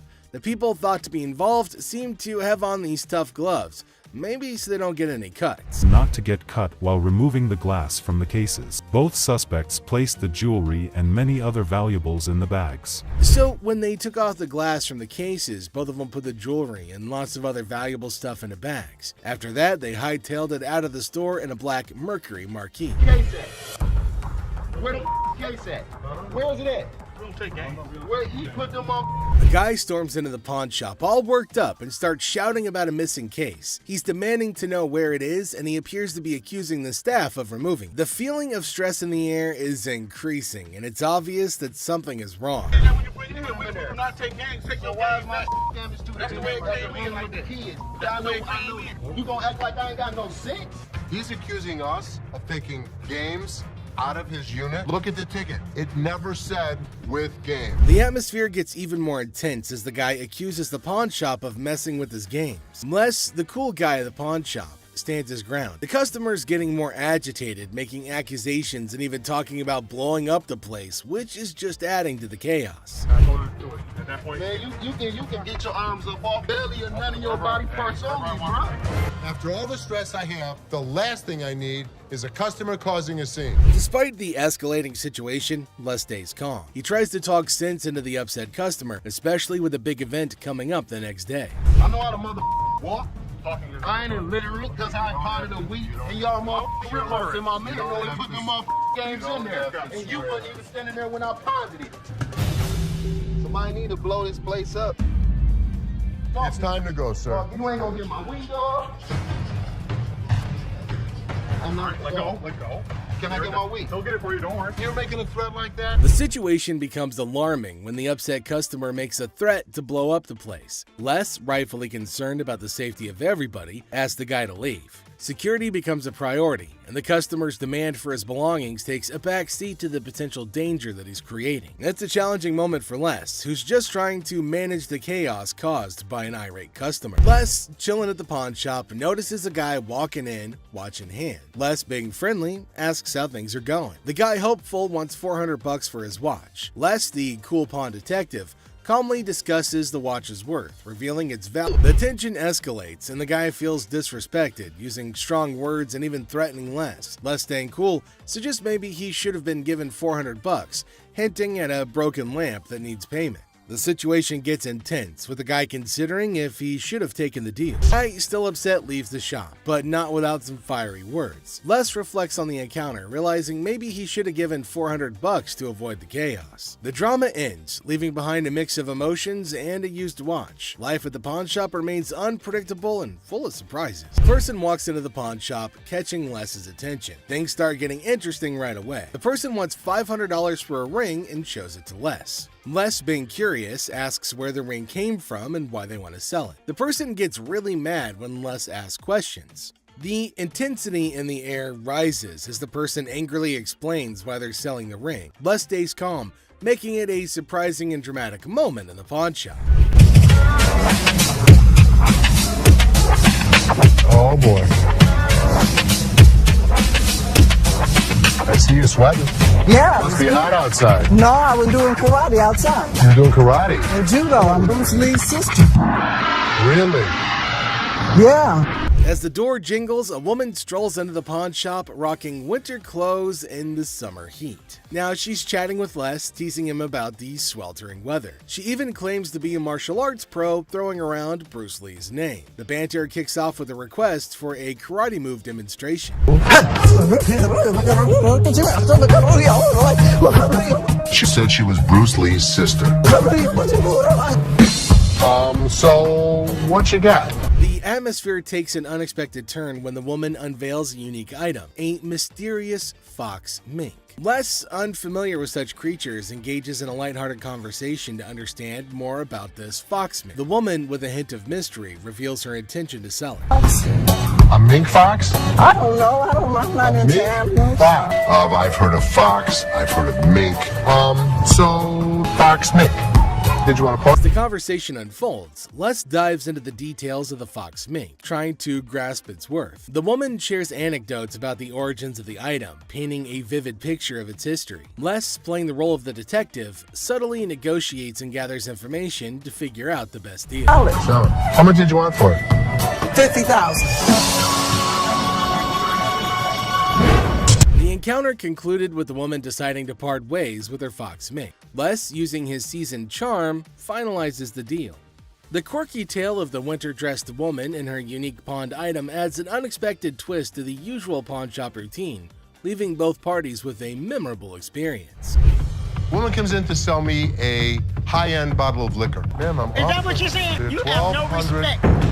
When you want to take a person when they die, Fit the liquor inside the bottle. and anytime you're going to belittle a person. Damn, I didn't belittle you. As the door chimes, the woman confidently walks in, clutching an empty liquor bottle. She aims for a bold move, attempting to pawn the bottle for a cool $100. Les, with his discerning eye, swiftly rejects the proposal, explaining that a filled bottle would fetch a better price. The woman, not thrilled with the response, raises her voice, demanding respect and expressing her discontent. I'll give you $100. It's not worth more than $100. Especially when you say I wouldn't give you $100. Don't you ever walk up to my Baby, dad. hey, baby, don't point your finger. Life after this, Ma'am. don't you dare ever Ma'am, come in you here are again. in my face. I don't care. You're in my dad's store, and don't you ever think about coming in here You know again. what? Turn your ass around. Badass out the door now. Nowhere, Ashley steps up like a superhero. Now, she doesn't just cool things down, she straight up shuts the woman down. With confidence, Ashley tells her to leave and never come back. Suddenly, the chaos turns into quiet thanks to Ashley's quick and firm action. Son of a bitch. Where the hell is he? Rich! He's on the floor. People are waiting to pay us for their merchandise. He's not there. We're losing money. I've had Rich's back. In the heart of the pawn shop, Les faces a moment of frustration and disbelief. The absence of Rich, a trusted ally for over 2 decades, leaves Les feeling betrayed. The urgency of customers waiting to make payments adds to the tension, and the weight of loyalty becomes a central theme in this unexpected turn of events. Since the first day he came here, over 20 years ago. I feel betrayed. Didn't I just have an employee meeting to tell everybody that they need to step up on their game. I'm watching you and Bobby J talk to these two girls. You're out there trying to sweet talk them, trying to bullshit with them. I'm looking for you in layaway. Where the hell are you? I gotta sit in layaway all day long and just wait for something to happen? As the minutes tick away, the atmosphere inside the pawn shop grows more intense. Les reflects on his long-standing support for Rich, highlighting his sense of loyalty that spans a quarter century. He recalls a recent employee meeting where he emphasized the need for everyone to step up their game. Disappointment and frustration seep into his words as he confronts the situation, a pawn shop mystery intertwined with personal and professional loyalties. I'm watching you and Bobby J talk to these two girls. They're out there trying to sell their jewelry. You're out there trying to sweet talk them, trying to bullshit with them. They end up walking out the front door. You put me in a position that you were the next to go. In this pivotal moment, Les delivers a stern warning to a fellow employee, Bobby J. The scene unfolds with Les observing interactions and attempts at sweet-talking customers. The threat of termination looms as he recounts the consequences of letting down the team. The dialogue underscores the severity of the situation and the potential impact on job security. Tension rises as Les grapples with the repercussions of the unfolding events. Rich, I'm out. Tell your dad to off. You up your job. As the confrontation escalates, Les draws a line in the sand. The ultimatum is clear: compliance or termination. The final seconds capture the raw emotion and frustration of a loyal employee who feels unappreciated and misunderstood. He knew he was in trouble once we walked through that door. Joe, did you steal from me? Tell me the truth.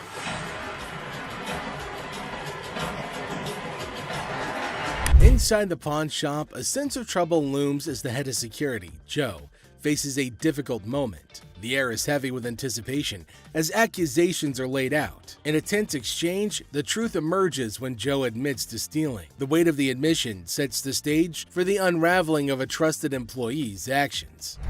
The detectives call in uniformed officers to put the cuffs on.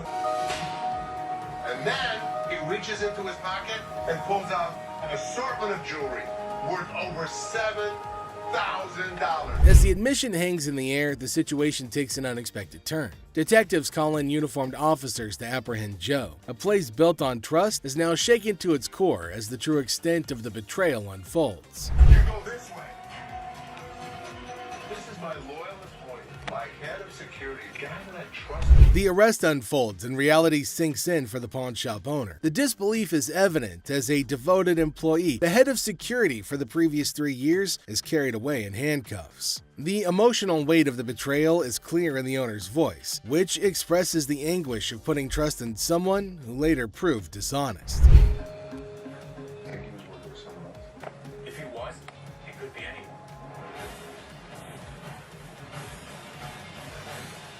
As the scene unfolds, questions linger in the air. The owner ponders the possibility of Joe working with someone else, leaving the situation shrouded in uncertainty. The aftermath of the betrayal raises concerns about potential accomplices and adds another layer to the unfolding drama. The final seconds leave the audience in suspense, contemplating the true extent of the security guard's actions. Are you her customer or mine? I'm talking to you. Come on. This lady got so irate because she wanted to be next in line. She wanted to be first. She felt that she was the most important out of every customer. You're next in line, so let me be right with you. Okay, well, come on. It doesn't matter. What the are you? You're not the police. I can talk to whoever I want to talk to. What are you going to do?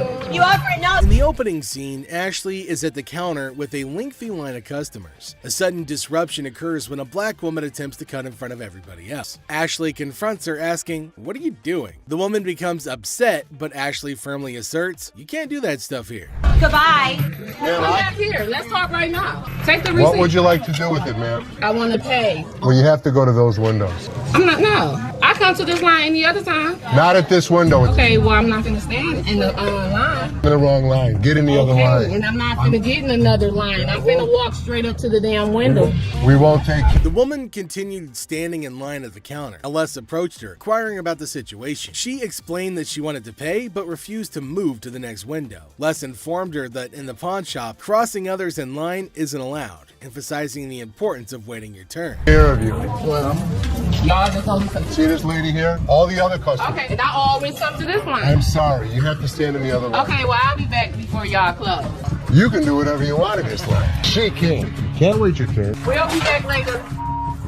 Following the interaction, the woman eventually complied and moved to another window. Les, taking action, instructed the workers at that window not to accept their payment. He firmly directed the woman to wait in line like the other customers, reinforcing the shop's policy on fair and orderly transactions. Thank you, sir. We appreciate it. Thank you. Thank you. Thank you. Yeah, jackass. Take your Bitch. Take Yeah, that's you. and get it. You. Yeah, make me. We don't, Sir, we don't want please. this. You can take this stuff. Sir, And sir, put it where the listen. sun don't shine. Listen. I don't know what the problem was. As the interaction begins, the customer expresses gratitude, but the tone takes an unexpected turn.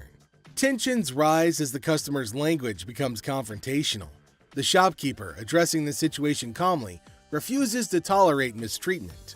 The dynamics shift from appreciation to conflict, showcasing the challenges of customer service in a brief yet intense moment. Came in here, tried to spend my money is what I did. That's what I did. Okay. And come instead of trying to come in here, I'm not even talking to you. I need a liver transplant.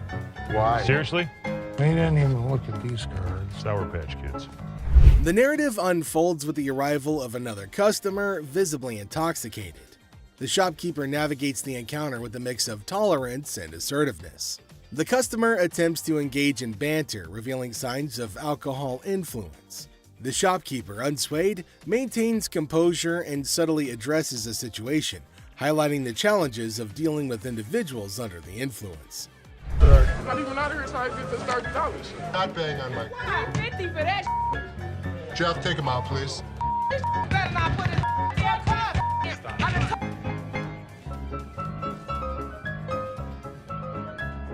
How would you? Man, what the? I can't get one. In this segment, a discussion ensues about cards and a potential liver transplant. The shopkeeper encounters a situation where the customer's intentions are unclear. Misunderstandings arise, and the shopkeeper skillfully navigates the conversation. The dialogue touches on humorous elements while portraying the complexity of communication in a retail setting. I might not make it in this What Is it, ma'am? is it? I don't know. You tell me. Man, come on, you the dude with the ponytail? The wife's racking my nuts on the telephone constantly. Tie 2 earrings in your ears. Does it matter? Just take it off, put it with mine a little bit, let it get a little bit more weight to it, and go ahead and give me my money. Does that make sense? Right this way. You can't come back. Damn this! Go out my way, damn one of y'all touch me! I'll break this. I'm more than happy to go to the ends of the earth for you. When you come in like an ass, you be walked out like an ass. The scene takes a surprising turn as the atmosphere shifts. The shopkeeper reassures the customers that, despite challenges, the store is dedicated to going the extra mile for them. The encounter, starting with tension, concludes with an assurance of excellent service. This final part encapsulates the roller coaster of emotions within a brief time frame, showcasing the highs and lows of customer interactions. You need some help today? Man, how you doing, brother? What's the deal on this TV here? This TV right here is $400. $400? Yep. I was in here 2 weeks ago, sold you this mother for $90. Now you gonna ask me $400 for it, man? In the electronics section of the store, a customer named Robert engages in a conversation about a TV with the store employee. The casual tone sets the stage for what seems like a routine interaction. The customer questions the TV's price, sparking a humorous recount of a previous encounter where he claims to have purchased the same TV for a lower price. Are you kidding me? So you're making a $310 profit off me? Bull, man. Can I help you? Who are you, man? I come in here 2 weeks ago, just like I told this. Gentlemen. Do something with your hair, man. And then y'all gonna sell it for $400. You gonna make that much profit off me? As the dialogue unfolds, the customer expresses dissatisfaction with the marked up price, claiming the store will profit significantly from his purchase. A manager steps in, attempting to resolve the situation. Tensions rise as the customer questions the legitimacy of the price hike and demands a resolution, emphasizing the financial disparity between his purchase and the intended selling price. Brother, Where's your receipt? Can you not understand English, my brother? No, I can't. I can't, my brother. I don't believe that he wants a TV for nothing. I'll just take the TV, man. Right out this door right Sure you here, will. and I'll be gone. I would like to see you trust out here so fast. Trust out by who? Who are you? Les asserts his role, introducing himself and trying to understand the customer's concerns. The customer, however, remains skeptical, challenging the legitimacy of the store's actions. The language barrier becomes a point of contention as the customer questions whether the manager understands English. The atmosphere becomes charged with frustration and confusion. 2 Green Miles. You're talking luck, and they're not going to be happy. I ain't going out the door, man. Y'all ain't gonna put me on the door, man. I ain't gonna know. The customer threatens to take the TV and leave without making a purchase. The manager issues a stern warning, asserting that any attempt to take the TV without completing the transaction will result in immediate removal from the store. The confrontation takes an assertive turn, with both parties standing their ground. Once I get this TV. Man, get above me. Get off me. Get off me. Get my damn shoe, player. You got my shoe. You got my money. It's Jordan. This guy was acting like a total baby. He wanted attention and he got it. Despite the warnings, the customer decides to leave the store, expressing discontent with the entire experience. He accuses the store of mistreatment and vows never to return. The situation concludes with dramatic flair as the customer exits, leaving behind a sense of dissatisfaction and a promise never to return. How are you? I'm good. How are you? Well, actually, I'm not doing so good. No? My grandma just passed. I'm So I sorry. was like hoping to Okay, so whose ring is this? my grandma's. Oh. So you want to just pawn it, right? Because you want to be able to get it back? Yeah. Okay. Do you have anything else? It's not real. What you mean it's not real? It's not real gold. A guy comes in feeling sad and asks Ashley to pawn his grandma's ring, explaining that she passed away and it's all he has. When Ashley checks the ring, she gently says it's not real. Concerned, she asks if he's got anything else, wanting to help him in a simple way. You saying basically y'all sat up there and waste my time talking to you? You don't waste your time. If you have a TV, you can pawn your TV. What the I look like pawning my TV? Do you have a TV? I need to speak with somebody else because you irritate me flat out. It's acting really erratic and it's making me really nervous. Lower your voice. Don't Lower your tell voice. me Lower what your to do. voice. Don't Lower your put your voice. finger in Lower my your face. voice. Lower your Don't voice. put your finger. Ashley breaks the news that the ring isn't real. The person gets upset, saying it's not fake. Ashley suggests pawning a TV instead, but he questions why he should. Despite Ashley's efforts, the man gets angrier, repeatedly telling her to lower her voice. Ashley asks him not to point fingers at her face, but he ignores her. I'm trying to help you solve Like the this, issue. lower your voice. The next thing I know, this guy snapped. Lower Don't your tell voice. me Lower what your to do. voice. Don't Lower your put your voice. finger. You got me up. No, let's go. Let me go. Let me go. On the ground. On the ground. On the ground, mother. The security guard intervenes, slamming the upset person to the ground and then dragging him out of the pawn shop. The situation escalates and the guard takes decisive action to maintain order. Next up, we've got this episode where a heavily muscled individual made his way over to meet Les to complain about equipment he got from the store that got busted. Somebody bought this. This piece of junk I bought in here just a couple days ago don't work now. It's broken. What is it? Little ab lounger I bought here, man. Workout. In the midst of the pawn shop's hustle, a burly customer approaches Les with a complaint. He's upset about a busted piece of exercise equipment, an AV lounger purchased just days ago. Les, sticking to the store policy, explains that they can only provide an exchange, not a cash refund. Tensions rise as the customer vehemently rejects the idea of an exchange, demanding his money back. They can only hand over another item in place of the faulty one. If you had the receipt, I could give you an exchange. I could give you something. I don't want an exchange because it's probably going to be some again. How about you just get my money? As the disagreement escalates, the customer insists on a cash refund, dismissing the option of another item. Les faces a dilemma, stuck between policy and customer satisfaction. The clash intensifies as the customer becomes forceful in his demand for a monetary refund, setting the stage for a heated confrontation. Les could match him word for word without fear. Better be some money. Or what? Or what? There's going to be a problem. How about What that? kind of Les, accompanied by his trusty companion Byron the Snuggle Bear, stands his ground. The customer challenges Les with threats of problems if he doesn't comply. Unfazed, Les maintains his position, asserting that the store's policy is non-negotiable. The heir becomes charged with confrontation as both parties refuse to back down. As things got super heated between Les and the customer, Byron tried to step in to calm the man down. As the situation reaches a boiling point, Les and the customer engage in a verbal showdown. The customer grows increasingly forceful and Les warns against physical contact. Byron attempts to mediate and calm the customer, but his intervention takes an unexpected turn, adding a new layer of tension to the already heated exchange. Come on. Really? The confrontation takes a risky turn when the customer, ignoring Les's warnings, attempts physical contact. Byron, in a misguided attempt to intervene, escalates the situation further. Les stands firm, refusing to be intimidated while tensions continue to rise. Les questions a man's marriage. Les uses a customer's words against her. There's trouble in the office, but Les reminds Seth that he's the boss.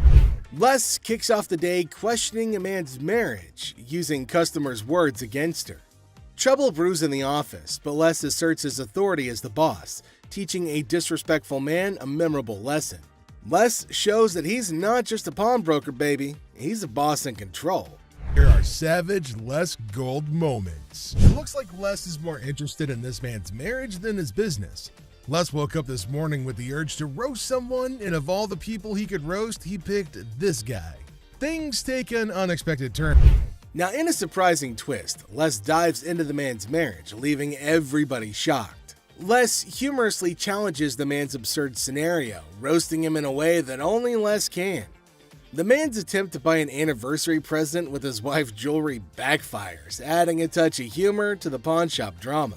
Get a watch for my wife's anniversary. Oh, it's not your anniversary too? Well, yeah, it is mine too. How many years you been together? 25 years. Oh, okay. How many good ones? So how did you get these? Well, we were going through some of her jewelry. She said this belonged to my grandma. They're not real. Les posts a customer's watch request, questioning the authenticity of the jewelry. Unfazed, Les detects the fake and confronts the customer's peculiar anniversary gift plan. The customer tries to defend himself, but Les, in his signature style, keeps it real and uncovers the truth behind the fake jewelry. But hold on a second. How come the old man wants to buy his wife an anniversary present with her own jewelry? That is one hell of a ridiculous scenario. What this man could have done at this moment is leave. But nope, some of these customers love to start drama. This is older than both of us. It probably is. But it was fake when it was made, and it's still fake.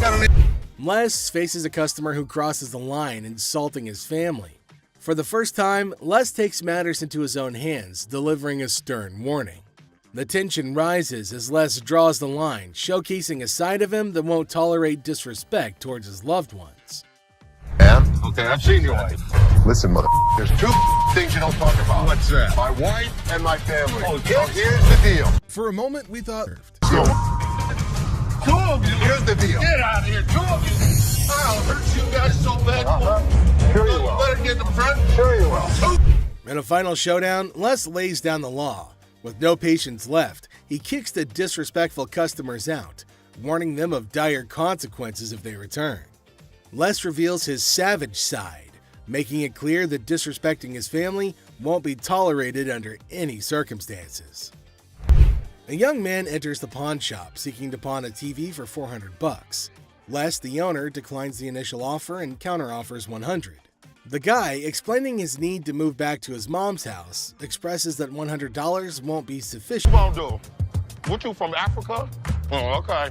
Anyway, like I said, can you give me the 400 you paid? We sell them for... It's my key. Les, trying to find a middle ground, offers $125, but the boy declines and insists on calling the guards. A tense situation arises as a black woman directs angry shouts at a guard.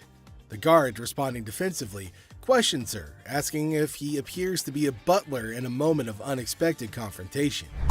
Into her own hands, the woman starts leaving, dubbing the guards as Shrek on her way out. The situation takes an unexpected and humorous turn as she adds a touch of sass to her departure. Let's take a look at it. All right. I'm here with my man, and we got in a big argument, and he left me, so I need to He get left back you home. here? To Hawaii. Oh, really? Where about? Honolulu. Oh, okay. Got a ride from my cousin, so you gotta hurry up. There came a woman at Ashley's counter to sell her chain. Now Ashley's looking at her chain to see whether it's worthy enough or not. She's asking Ashley to hurry up as she has to leave earlier as her spouse has left her alone here. Really? Okay. How much did you need? I was just trying to knot this for you to be nice, but. 600. What up with that? I got this from one of my aunts in Africa. This is $600. Oh, do you know what it is? It's actually a Tahitian pearl. No, this is from Africa. This is an African pearl. Ashley asked her how much she wanted for her jewelry. Now the woman said $600, which is a lot more than Ashley was willing to spend, since Ashley said that it's not an African stone, but the woman was arguing that it was. 600. My ticket cost $600. That's how much I need. Do you have anything else? No. Excuse me? No. Ashley told her that they're not African pearls, so it's not worth $600, but far less. It was at this point that the woman started acting rude. Ashley got shocked at her stupidity and rude behavior. Eventually, she started behaving really bad as Ashley got angrier. What's gonna happen next? 600 or not? You can't get 600 on this. Okay. And also, don't call me a bitch. So you mean to tell me that this ain't worth a thing?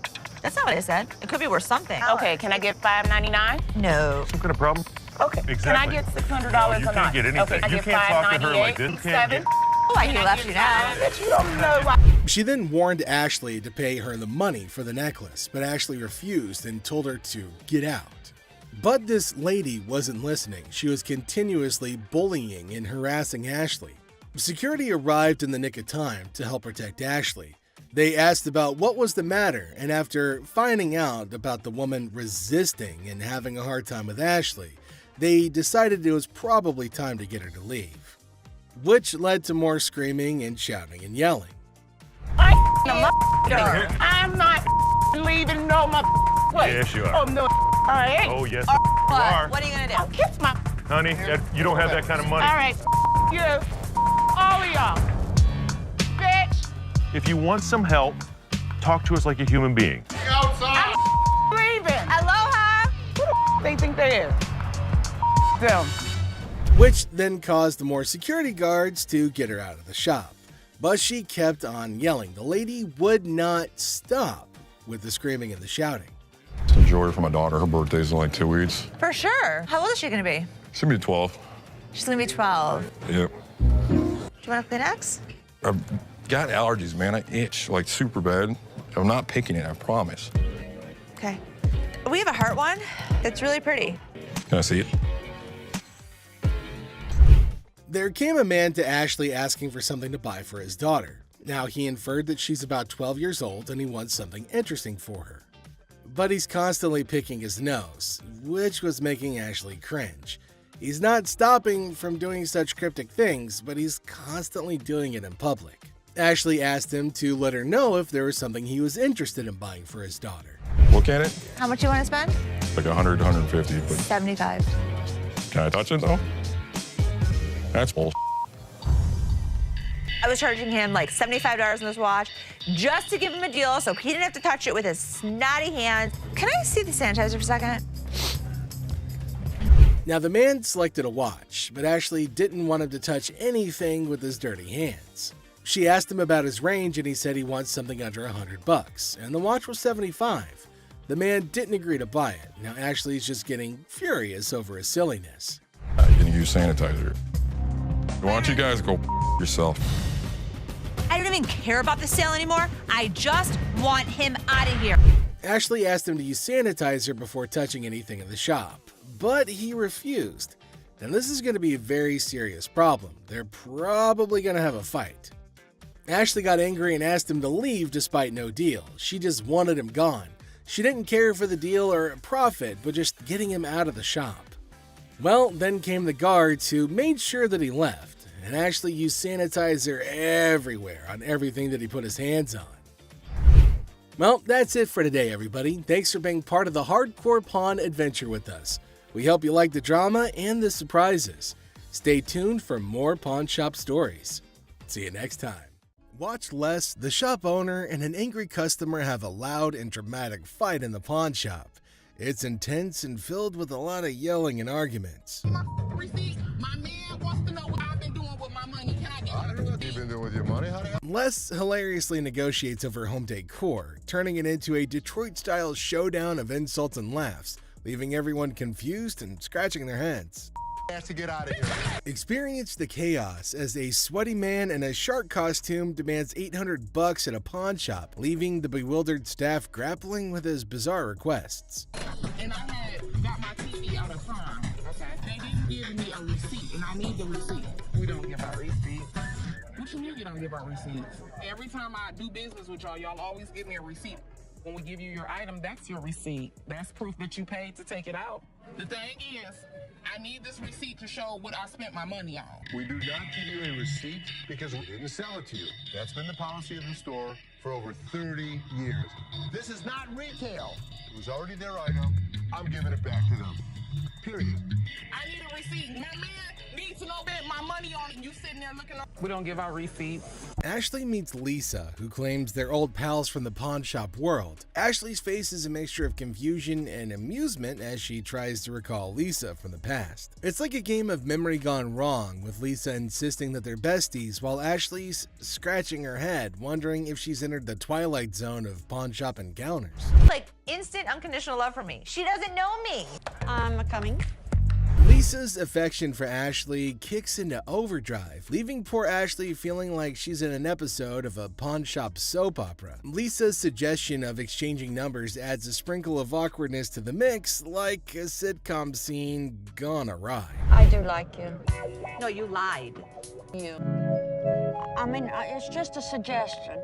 Ashley gives into the madness, agreeing to pawn Lisa's chain with a smile plastered on her face. It's the kind of absurdity you can only find in a pawn shop where deals are made amidst deliberations of unconditional love and compliments about dental hygiene. And the scene. So, how much did you get on this? I get the last time 120. Okay. Bizarre encounter unfolds as a man dressed in a sweaty shark costume barges into the pawn shop demanding $800 for the costume. Identifying himself as Les, the man claims to be a professional mascot by day and a dancer by night, specializing in hyping up crowds for shark fights. His erratic behavior and peculiar demands leaves the staff bewildered and grossed out, especially when he tries to persuade them to try on the costume despite its unpleasant odor. I need my money. What? Hi, I'm Les. How are you? I've been better. It's about 100 What's your degrees. name? Greg. Hey, nice to meet you. This is Ashley. Hi. You've been dressing up like a shark. Is it what you do for a living? Yeah, I'm a professional mascot during the daytime. At night, I'm a dancer. Shark fights. Shark fight. I've never even heard of what this guy was talking about. This thing, it just brings out the $800. That's all I want. This guy is so bizarre. So. Try it on. Real quick. Try it on. Smells. It does. How do you know it smells if it's not on you? Smell it. It does smell. Oh, boy. Les persists in his demands, insisting that the costume is unique and irreplaceable, despite comparisons to generic Halloween costumes. To demonstrate its allure, he persuades an employee named Rick to try it on, claiming that it'll make him feel empowered. But then something strange happens. Another worker interrupts, reminding Les of an earlier deal and pushing him to speak with his father. The customer becomes more hostile and threatens the crew with horrific imagery as tensions rise. No, you can't get this in a Halloween. Does this look like a Halloween costume? There's only one of these in the whole world. $800. Hold on, you're missing something, dude. You're missing the speedo. Oh my God. When a customer's actions become intolerable, a tumultuous altercation ensues, setting off a dramatic sequence of events. The crew doesn't know what to do with the sweating half-naked man because nobody really wants to touch him. The staff ultimately gets Les to leave after a lot of berating and threatening, but not before one last round of obscenities and threats. Ultimately, the customer storms off, leaving behind his costume as a bizarre reminder of the chaotic encounter. Nobody knows what to do because nobody really wants to touch this sweaty, scrawny lunatic. Wait here, I'll talk to you here. Come here. Thank you. Come here. Left Fist Hospital, Right Fist Cemetery. Which one you want? Pick it. You pick it, I beat up your side. Pick it, mother. Do it. Hey. The sassy black woman strolls into the pawn shop, her demeanor already hinting at frustration. She approaches Ashley, the pawnbroker, with an air of annoyance evident in her voice as she recounts her misfortune of having her car vandalized. Pawned my necklace, kinda pissed off, you know, some little hating ass bust out my windows of my car, she vents. Now she's here to cash in on her necklace, a purchase she once valued at $400, now looking to squeeze out $200. But Ashley's response isn't what she expected. Instead of a quick agreement, Ashley questions her authenticity of the necklace's diamonds, setting the stage for tension to escalate.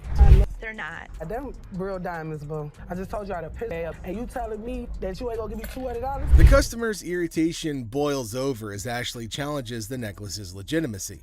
First of all, you're coming in here with an attitude, Ashley asserts, further provoking the already incensed customer. The situation teeters on the edge as the customer warns of repercussions from her youngins in the neighborhood. But just as tempers flare, the security guard intervenes, attempting to defuse the escalating confrontation.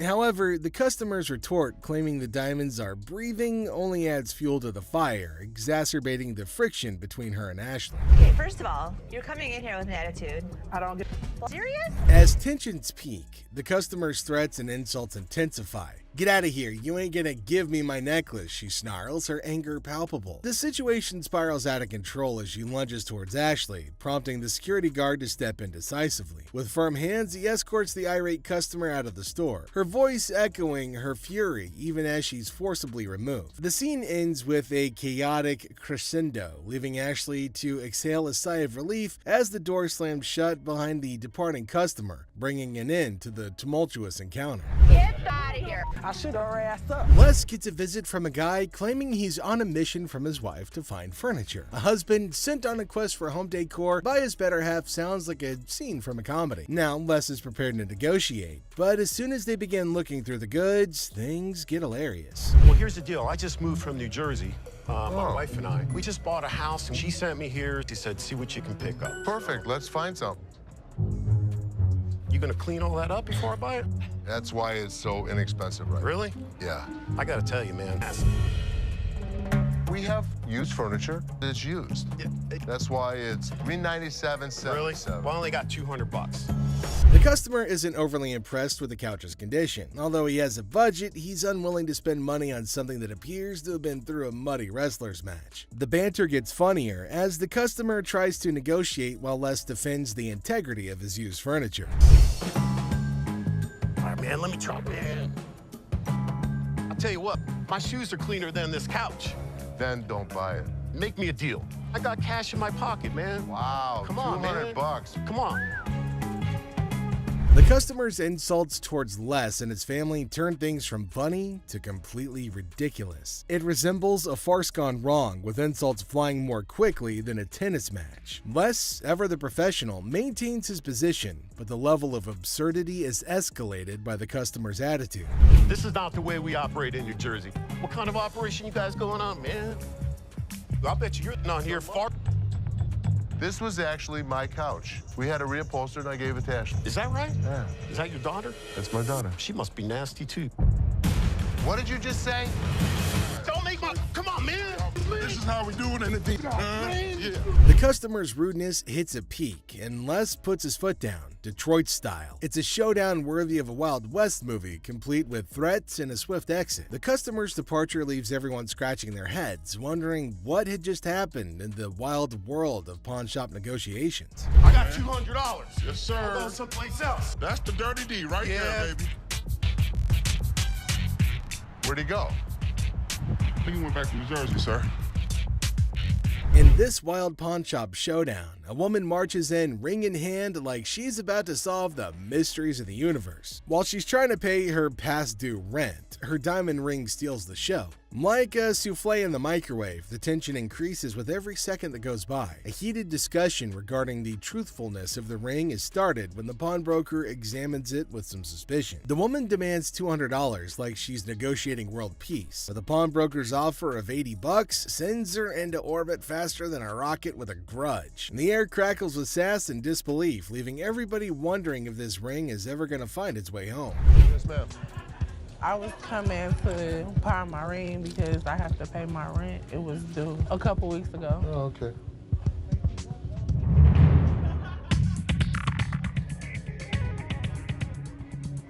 Why you keep looking at my ring like $80? $80. I'm not just about to let you have this for $80. I paid $500 for this ring. I mean, what, you want the studs on my lip or something? But I'm saying you gonna give me $200 though. That's the only way I'm gonna. So you gonna give me $200 or not? The woman drops a bombshell just when you think the drama's reached its climax. She hasn't given up her ring for pennies. She challenges the pawnbroker to either pay her $200 demand or face the repercussions. It's similar to seeing a high-stakes poker match, but with more bills that are past due and, lip studs. The standoff reaches its zenith in tension greater than that of a family-sized lasagna, and everybody's left wondering who's gonna blink first.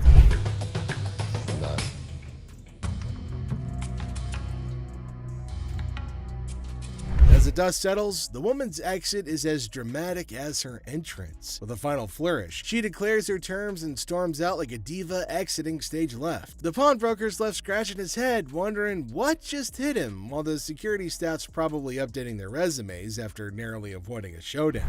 Man, Hey, she can go. She can go. Thank you. This woman could not keep control of herself. I don't know what the hell her problem was. I don't accept that kind of behavior.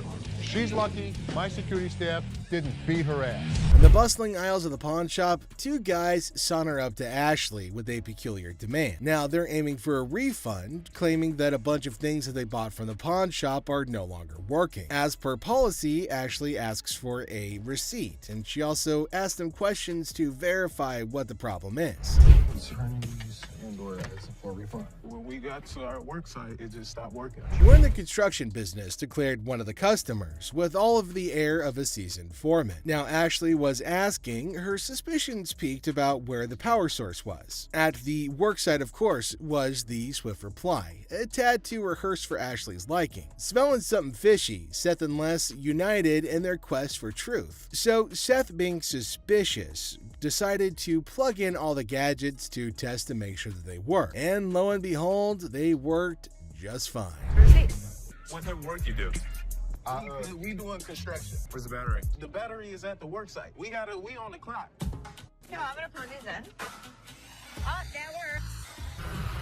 Oh, that one there works you go. too. See where it says? But the customers were upset because their demands weren't met. No cash refunds, Ashley reminded them in a very firm but fair tone. But the two customers were unshaken and instead started to grow incredibly irate, raising their voices and bringing things to a head. Yet Ashley stood her ground, unwavering in her commitment to the rules of her trade. With a final flourish, the guys decided that maybe they had better retreat to live another day. And thus, this particular saga came to a close, leaving behind a tale of wit and willpower and the triumph of honesty. No cash refunds? It don't matter about that. What y'all gonna do is give us our money back right now. You gonna do something about it. Listen, guys. Listen, what you talking about? Give me my money back right now. This scene shows a frustrated taxi driver approaching a man waiting in line at a pawn shop and demanding money for a $90 fare. But the man's attention is on receiving the money, so there's an argument. Tensions escalated because of the man's insistence on waiting in line and the cab driver's irritation. Hey, dude! Come on, give me money. Do you see I'm in line right now? Yes or no? You're standing in line to what, man? I want my... Excuse me, hi. What's going on here? First off, The man owe me money Hold for on. his ride. Why is he yelling at you? because I owe him money, I am in line to get the loan for the car. The situation takes a comedic turn when a third party, including Ashley and Byron, unaware of the initial conflict, intervenes. Confusion ensues as they try to understand the situation, with the cab driver emphasizing his need for payment while the man remains determined to wait for his turn in line. The introduction of the man's girlfriend in the cab adds another layer of chaos to the mix. Report? Yes. Okay, supposedly the cab driver dropped this guy off here because he wanted to get money for his jewelry to pay the cab driver. Give me $45. I have to pawn this. Just wait. You can wait. No, I ain't waiting no more. I'm gonna get this woman and get her the hell out of the car and I'm What gone. woman? You have a woman in the car? Yes, I do. That's my girlfriend. He's asking you to wait 5 minutes. No, I'm out of here. Okay, then you can go. I'm gone. Okay, go. The cab driver chooses to take matters into his own hands as tensions escalate and violently extracts the man's girlfriend from the car. The man objects, and things quickly get out of hand, with the cab driver and the man at odds about taking the woman out. The taxi driver is demanding that the woman get out of his car, which makes the whole situation even more ridiculous. All right, come on, get out of my car. No. Come on, get out. Get out now. The next thing I know, the cab driver is pulling this girl out of the cab. Hey, get your hands off. Get your hands. Hey, get out now. Hey, Get your hands off. Get your hands off her. Don't touch touch her. it. Don't touch it. Don't touch Don't her. touch it. Get out of my Don't car. touch it. The conflict reaches its peak when the man's frustration boils over, and he threatens to drop the cab driver like it used rubber. Eventually, cooler heads prevail, and the man offers a solution. The cab driver can recover his fare and avoid more conflict by having another cab call. There's never a dull day at the pawn shop, to be sure. I told you I was going to pay for it. Yes or no? What are you going to do? You want me to drop you right here? I'll drop you like a used rubber. Sounds Get in real your good. car, go. Yeah? You really want- Get in your car. You know what? I have the best idea. I will call you a cab. He can be out his money because outta he's here. demanding it. The boyfriend got in the taxi driver's face. I don't blame him. You don't touch somebody like that.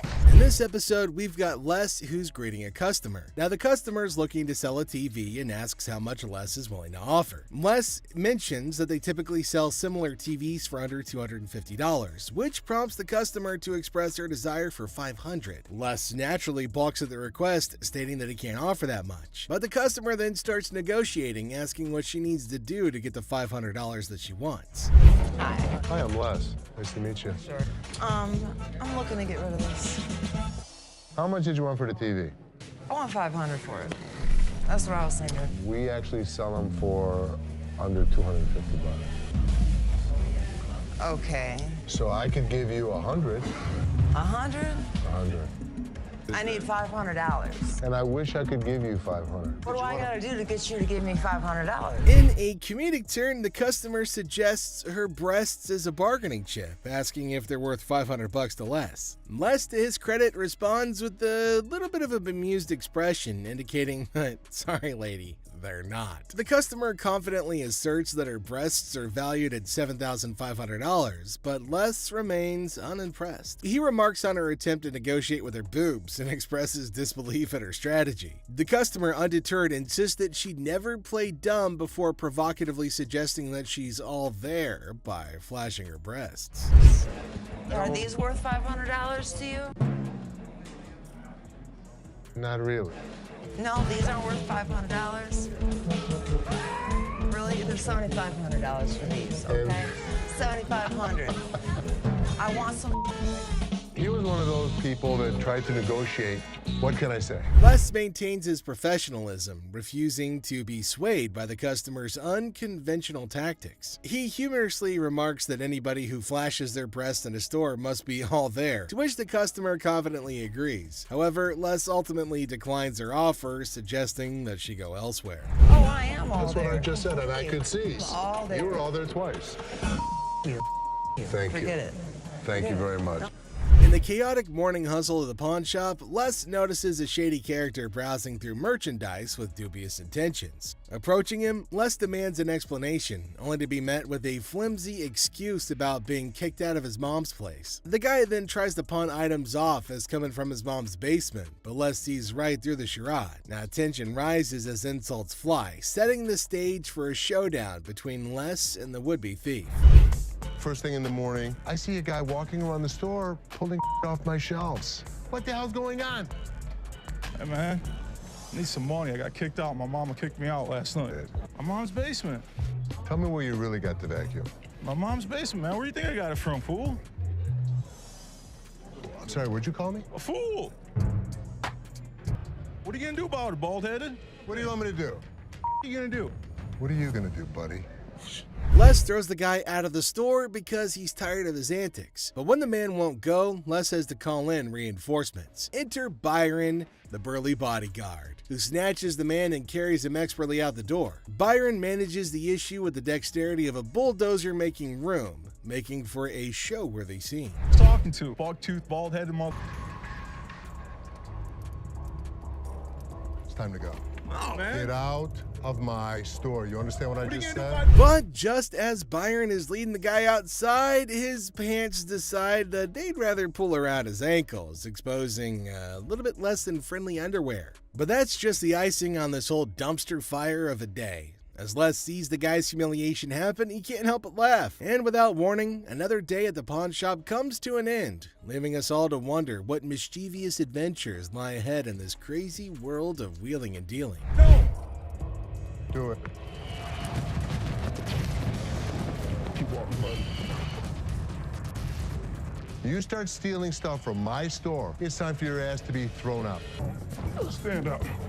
And what an ass that. The scene starts with Ashley getting a bit annoyed, telling the customer not to test her patience. Now she's in a hurry and warns them to speed things up. Then the customer tries to copy Ashley by snapping their fingers, but Ashley quickly shuts it down. She acknowledges the imitation, but firmly puts them in their place with a clever comeback. Even though they're joking around, Ashley still shows that she's in charge and she's not going to be disrespected.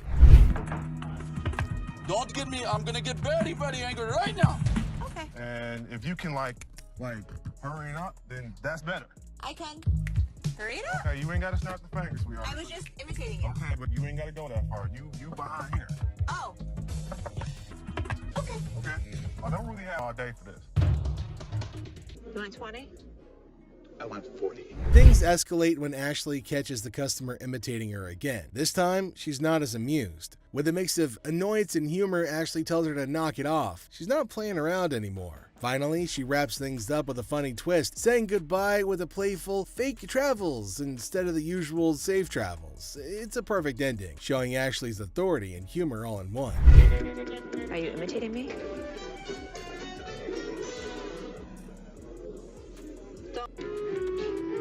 Safe travels. Safe travels. The customer, hopeful for a good deal, brings in an item to pawn. Despite his expectations, he's offered only $20, leading to frustration and disbelief. Yeah, man, I'm trying to see how much I can get for this. I'm trying to get at least 100 for it. Might have got 1 point in time, but I won't be able to get that for it. So how much can you give me? $20? I'm more or less healthy than anything. Man, I'm gonna need more than $20 for this, man. Les throws the guy out of the store because he's tired of his antics. But when the man won't go, Les has to call reinforcements. Enter Byron, who snatches the man and carries him expertly out the door. What's your offer, Jay? 20, which is probably more than I would even offer him. I need my money. I understand. Need at least $100 for this. You paid $200 for that, I overheard? Yeah, I mean, really, you paid $200. I'll sell you like 4 of them. I need more than $20. Why is there more staff out here? And I see another irate customer in line. That's all I'm giving you. Period. Despite attempts by other staff members to calm the situation, the customer's anger continues to mount. Profanities fly as the customer remains dissatisfied with the offered amount. I'm the manager. Oh, you are the manager? I'm the manager. You're the manager? $20 for this. I've been waiting for an hour. Yeah, take your out of here. How about 100? You can give me what the I'm gonna do with $20. Don't know. I need more than $20. I had to calm this situation down. Take your out of here. $20? What the I'm gonna do with $20? Final profanity-laden outburst. A new manager arrives at the pawn shop, surprising the Gold family, and they introduce themselves and express their eagerness to help out. Now, despite initial confusion, the Golds agree to give them a chance and see how their first day goes. When I worked in sales at a bank, I was in charge of tailoring the products to the customer's wants. So I'd like to think that marketing is one of my strong suits. You like those? Like I said, they're durable, very inexpensive. What do you guys want to do? Do you want to purchase or put them in layaway pay? Definitely. All right, I'm so excited. I got my first sale. So what do you think? I love it, but I'm not really sure how comfortable Ashley is about me coming in. You know, I'm really not worried about Ashley. Did you know about this? Good luck, Ash. Have fun, co-manager. The new manager showcases their sales skills, confident in their ability to tailor products to customers' needs. Despite their apparent enthusiasm, several family members question the comfort level and suitability for the position. Can you just go back to your area? Something you want to talk about, Ashley? No, everything's cool. You know, I'm just here to sell and make money for American Jewelry alone. So just go sell. We do it from 9 to 12. You'll never get what you paid for. You're probably right. Yeah, why don't I just move away? What is he doing? He's teaching her the business. Teaching her to take over? They're not going to get more than $1,500 anywhere else. I can guarantee that. Great. Wow. The new manager and this customer are currently negotiating prices over a deal. And while the new manager insists that the deal's a good one, tensions start to rise as the customer questions the offer. Meanwhile, the Golds observe the situation with uncertainty. A guy strolls in all casual, claiming he scored these concert mics from a crowd toss-up. Seth, in disbelief, questions the absurdity of magically finding zipped-up mics in a wild crowd. Cue the suspicious eyebrows. Keep an eye on him. Hi, how are you? I'm from American Jewelry. I have a gentleman down here who is trying to sell me some microphones. Are you missing some? Exactly, I've got them. You're gonna need to come down here. All right, thanks. Ash, call the cops. Hi, this is American Jewelry, and we have stolen merchandise. Thank you. Seth gets into detective mode, calling the venue to verify if they're missing any mics. Well, turns out they are. Cue the dramatic music and the plot thickens vibes. How much were you looking for? $100 a piece, if possible. How about 75 a piece? That works.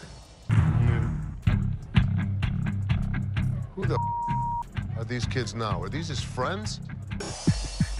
So we're waiting for the police to come. Okay. They're leaving. No, man, you can't leave. The cops told us to hold you here. Why? I'm not the person that came. We're all involved in the group. That's the way it works. Until we know what's going on, that's the way it's going to be. So if you want us to have a seat till the cops get here. Suddenly, the situation's hotter than a jalapeno in July. Seth's on the phone with the cops while the shady mic holder is sweating bullets. Security's on high alert as Seth tries to play cool, but it's chaos. Cue the circus music. So Ashley's caught in the middle of a classic family feud at the pawn shop.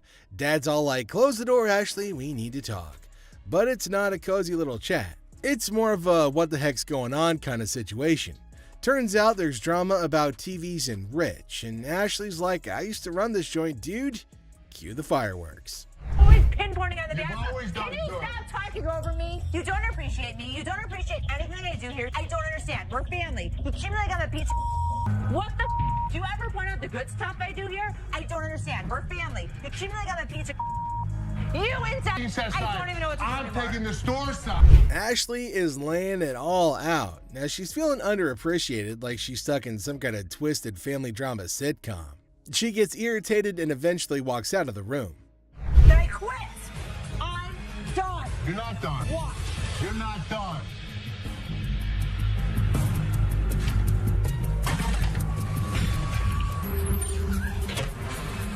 Ashley, one last time. If you walk out that door, don't ever come. What just happened? Ashley just quit. She walked out that door. She's not happy with the way we treat her. I cannot deal with it. I'm out. I don't care what he says to bring me back. I'm done. When you allow your emotions to run a business, it's the worst thing she could ever do. You're gonna lose. But if you thought that was it, there's another surprise twist as Ashley drops a bombshell openly declaring that she quits and that she's done, and then she pieces out, leaving everybody in shock. But Les is stuck scratching his head, wondering what the heck just happened. But Ashley has made up her mind. Emotions run wild and business gets a kick in the gut. Classic pawn shop drama. Get ready to chuckle as we witness an overenthusiastic customer diving headfirst into negotiations with Ashley over a watch. With all the finesse of a bull in a china shop, he throws out a laughable offer of just $75. Ashley, ever the comedic genius, bats it away with a playful smirk. But hold on to your hats, folks, because our customer isn't done yet. He dramatically ups the ante to a jaw-dropping $599 despite the watch being worth nowhere near that amount.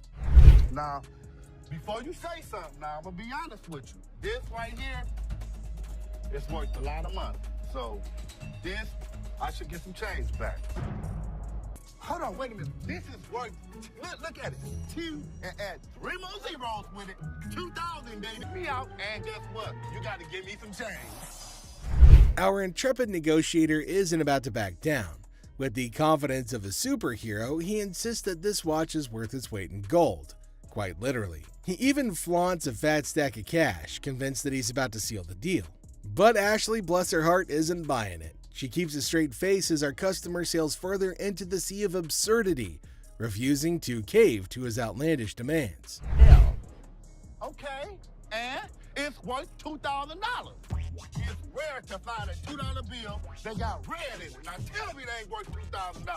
I'm about to go deaf right now. No more than that around your neck. You understand me?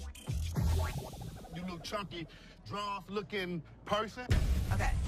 Now hold on to your sides before they split, because things are about to get even funnier. As our customer cranks up the theatrics, Ashley's amusement hits an all-time high. With a twinkle in her eye, she gently reminds him that the watch isn't exactly a crown jewel. But our negotiator, bless his delusional heart, won't take no for an answer. Ashley keeps her cool, relishing every moment of this side-splitting showdown. You know what?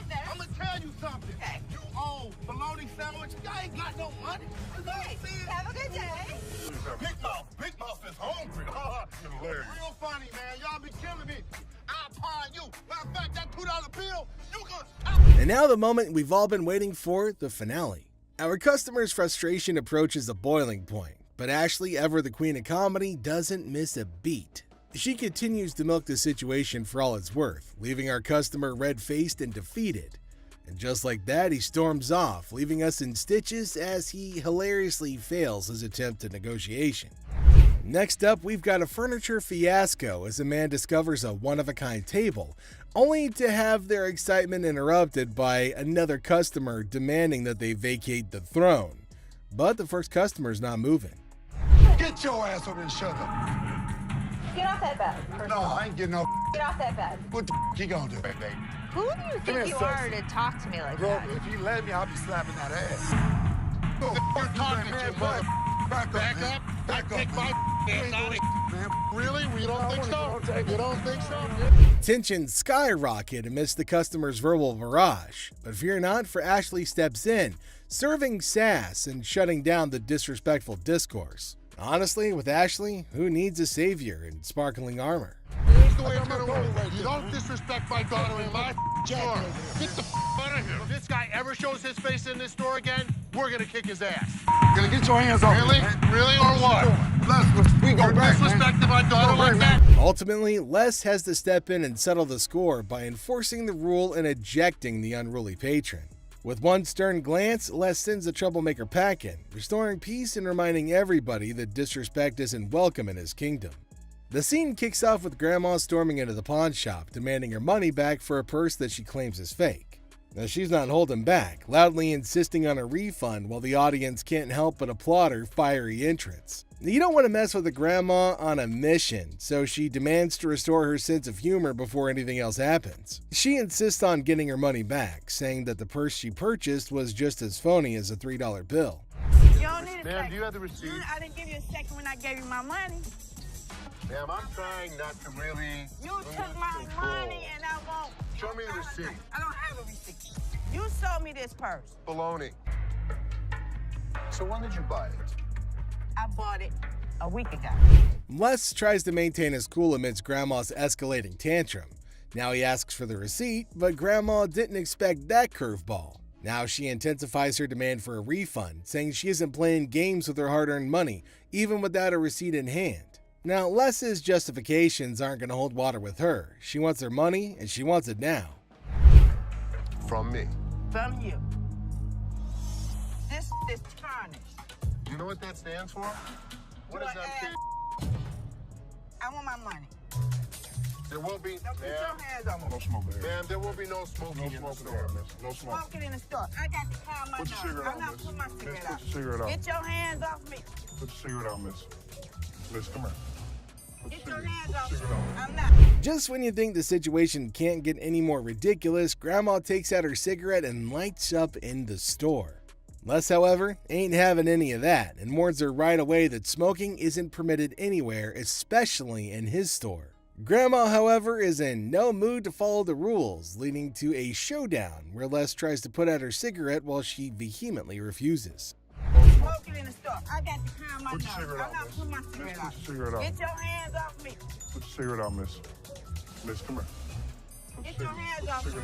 I'm not.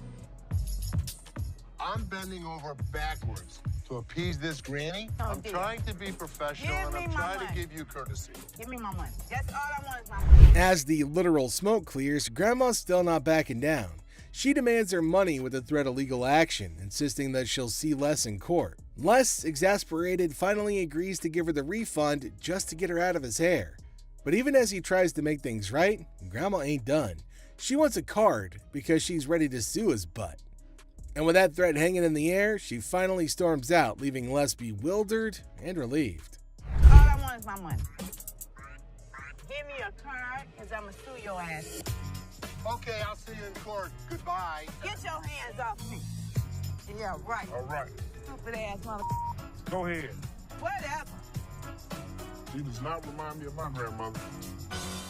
And just when Les thinks the ordeal's over, Grandma turns back with one final threat. She's gonna bust his window. Now Les tries to reason with her, but Grandma's not having it. She's ready to throw down. But Les, with a mix of frustration and amusement, challenges her to try. As she storms out for the last time, Les can't help but reflect on how she's nothing like his own grandma, leaving the audience in stitches at the absurdity of it all. And that's it for today. Thanks for being a part of the Hardcore Pawn adventure with us.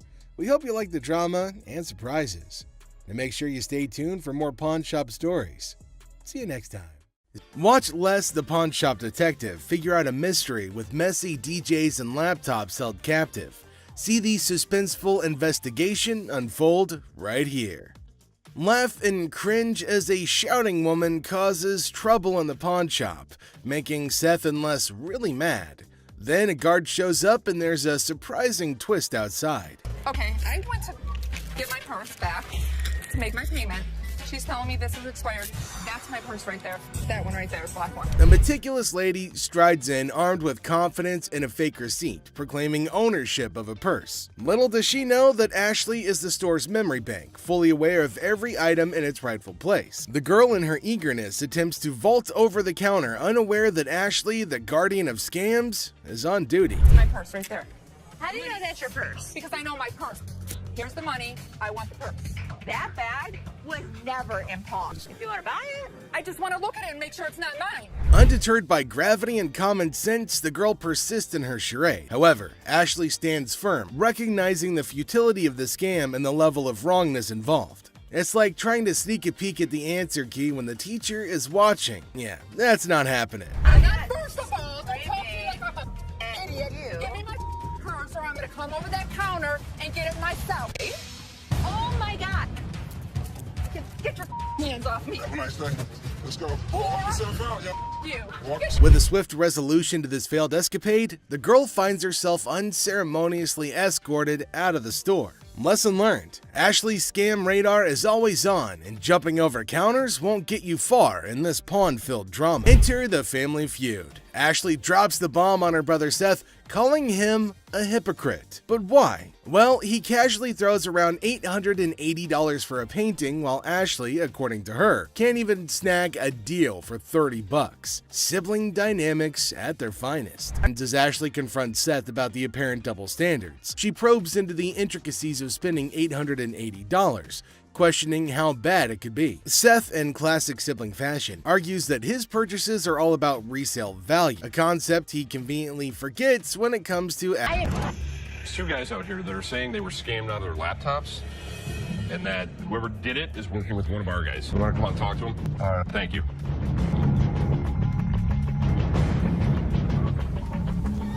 Who is it? Les is hit with some unexpected news. A few guys claim that they've been pawned by a girl from the staff. Les, ever the detective, approaches the situation with a mix of suspicion and humor, wondering aloud if he's either unintentionally swindling customers or if bizarre customers have taken up a new form of thievery. Tell me.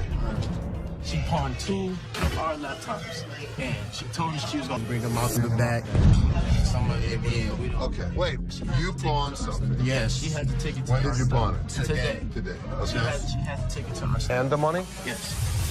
These two kids come in and talk about have some girl pawned 2 laptops. The plot thickens as 2 disheveled DJs step into the scene, laptops held hostage. The atmosphere turns somber as the weight of the situation sinks in. It's a strange occurrence that has everyone wearing expressions of confusion and concern. Les, with his seasoned cool, casually queries about the laptop's ownership, revealing they're registered under the mysterious girl's name. Split the money 3 ways, and one of my employees was gonna walk it out the back door.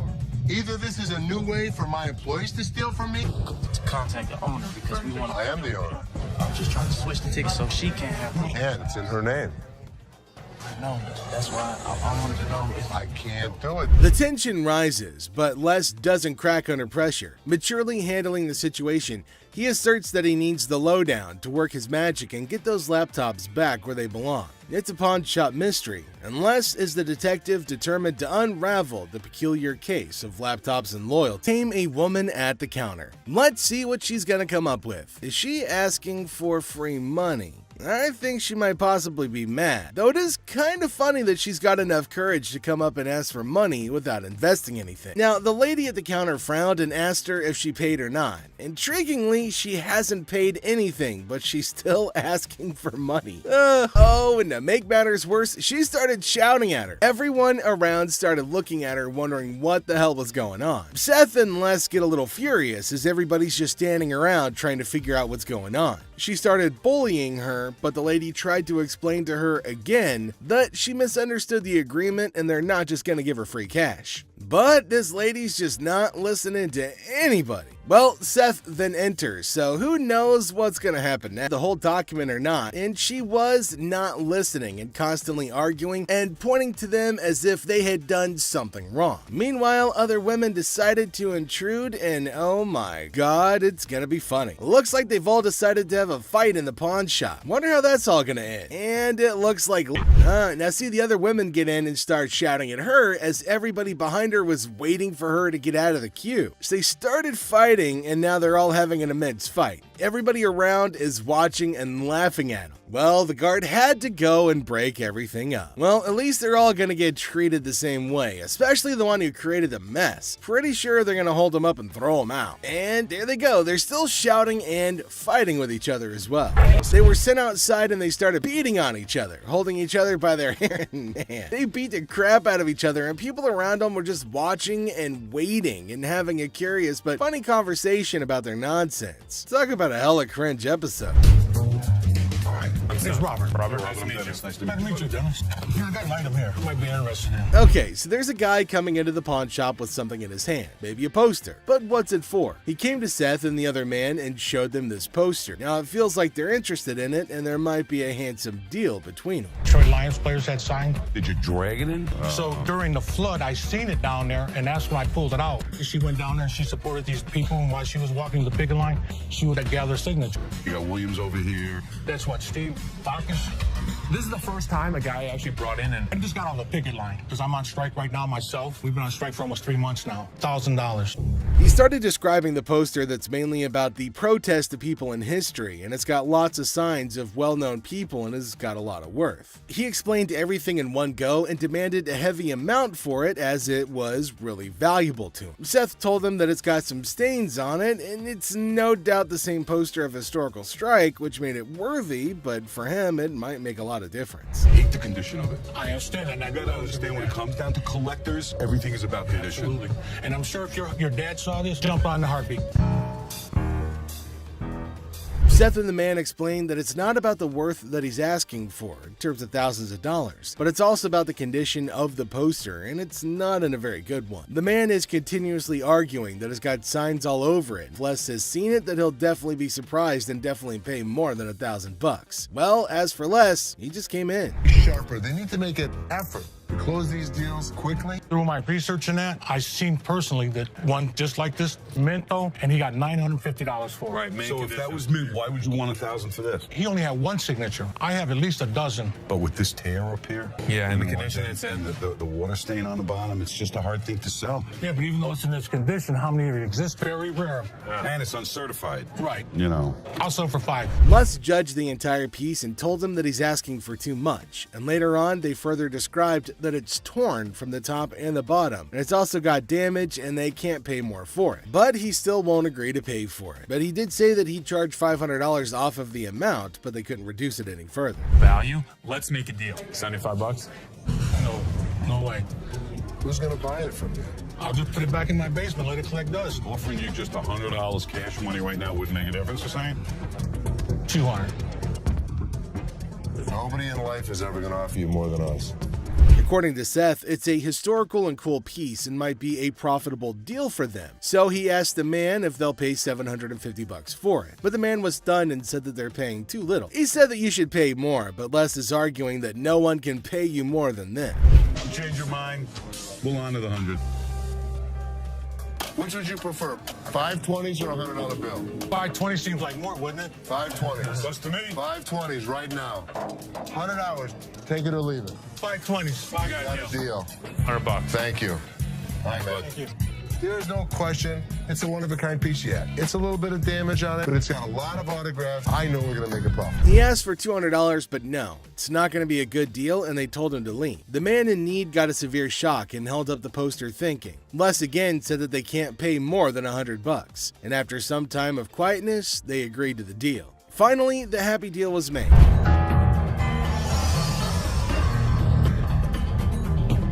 This is the guy? Right there. Here they come again. Les? Hi, how are you? I am attorney Kyle DeQueeve.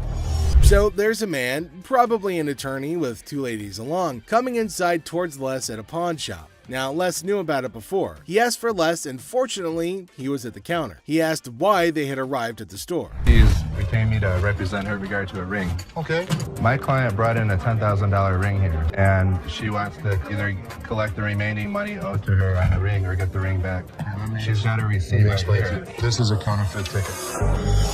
He said that he came here for the ring, which they bought from these ladies for $10,000, but they didn't pay and gave them the receipt. Now, he put up the receipt and showed it to Les and accused them of cheating and stealing from the women and taking their expensive ring. But Les was cool and controlled his anger. Whoever produced this ticket didn't understand this is the amount of numbers that are here. Okay. Number two is state law mandates that we print the law in a 12-point font. Okay. This is much smaller. That is some bull. It may be bull, but that's the truth. I don't know how I got mixed up, but There's the game-changing point. Les, after listening to him, explained that he will reveal the truth now by showing the real receipt that they had. He went and came back with real receipts that they've been giving to the customers. There, he spotted major differences. He notified him of the major changes in the receipt that he brought. The man looked rather weak and stunned in response. printing wrong or whatever, but this is the ticket he got from here. He didn't get it from him. He didn't get it from him. So now we just liars and we just come I'm here. not saying that you are. So you trying to say my son a liar? I wish I had better news for you, but That's bull. That's bull. The numbers don't match up. The paper stock doesn't match up. This is a fake. Now you side with them. You're not representing us. If I don't get my ring or my money from them, how you gonna get paid? The attorney turned to the women, but oh my god, they're still accusing Les of having given them the wrong receipt and asking the attorney to take the money from Les. The man, being down on himself as you can see, argued with. The man showed the evidence to the ladies and told them that they were having the wrong receipt, but they continued to argue. Ticket, how about that? No, I don't believe that the store gave you this ticket. Nah, well, I don't believe you a real attorney. We ain't got it right. Somebody better give me my money. he's my attorney. You, him, security. Have a nice day. Nah, you got me, bitch. Sorry, young man. The ladies started harassing both of them and started using personal attacks. They were all arguing amongst themselves.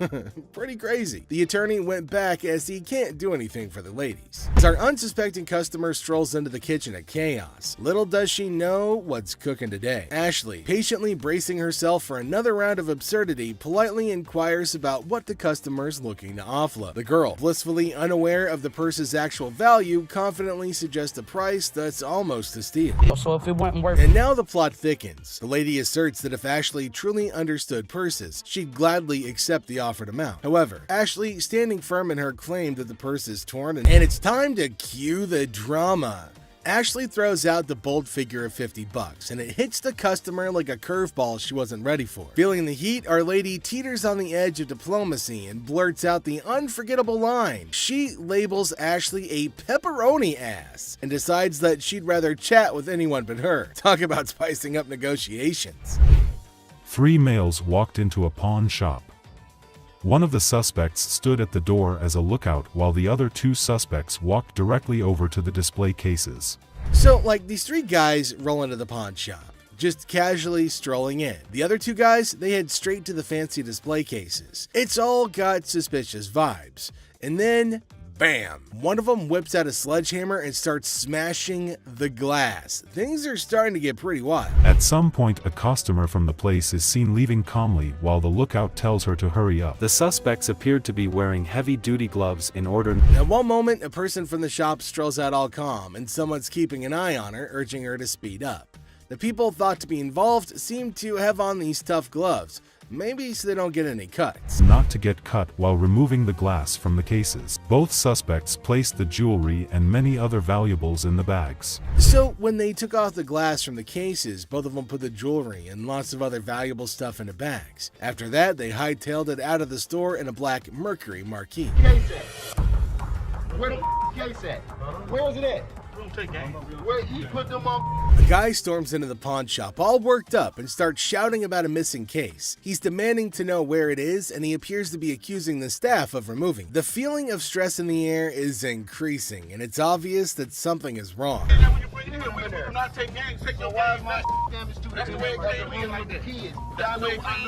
gonna act like I ain't got no sense? He's accusing us of taking games out of his unit. Look at the ticket. It never said with game. The atmosphere gets even more intense as the guy accuses the pawn shop of messing with his games. Les, the cool guy at the pawn shop, stands his ground. The customer's getting more agitated, making accusations and even talking about blowing up the place, which is just adding to the chaos. Man, you think you can get your arms up off belly and none of your body parts on me, bro? After all the stress I have, the last thing I need is a customer causing a scene. Despite the escalating situation, Les stays calm. He tries to talk sense into the upset customer, especially with a big event coming up the next day. I know how to mother walk. I ain't illiterate because I ain't part of the week, and y'all motherfuckers in my man know they put them motherfucking games in there, and you wasn't even standing there when I posited it. Somebody need to blow this place up. It's time to go, sir. You ain't gonna get my weed off. I'm not. Let go. Can I get my weed? He'll get it for you, don't worry. You're making a threat like that? The situation becomes alarming when the upset customer makes a threat to blow up the place. Les, rightfully concerned about the safety of everybody, asks the guy to leave. Security becomes a priority, and the customer's demand for his belongings takes a backseat to the potential danger that he's creating. It's a challenging moment for Les, who's just trying to manage the chaos caused by an irate customer. Les, chilling at the pawn shop, notices a guy walking in, watch in hand. Les, being friendly, asks how things are going. The guy, hopeful, wants $400 for his watch. Les, the cool pawn detective, calmly discusses the watch's worth, revealing it's valued at about $82.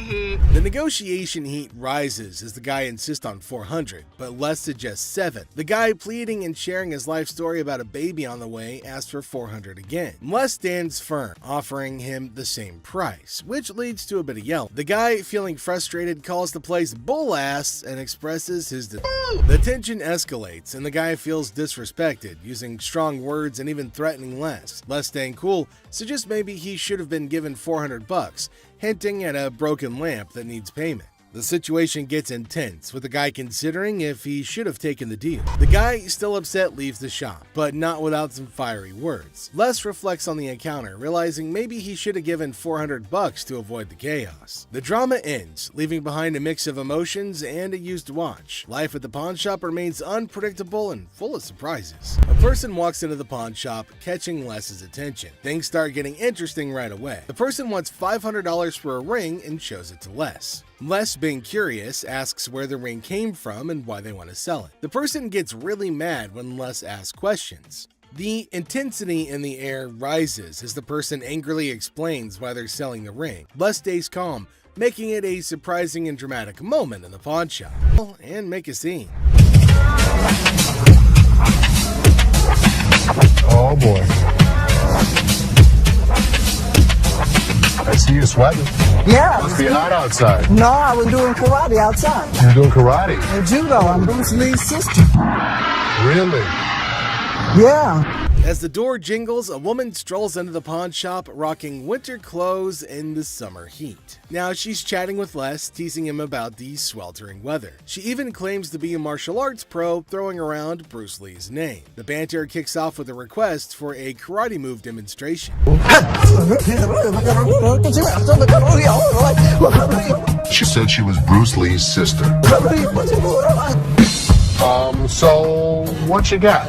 The atmosphere takes an unexpected turn when the woman unveils a unique item, a mysterious fox mink. Les, unfamiliar with such creatures, engages in a lighthearted conversation to understand more about this fox mink. The woman, with a hint of mystery, reveals her intention to sell it. A mink fox? I don't know. I'm not into animals. Fox. I've heard of fox. I've heard of mink.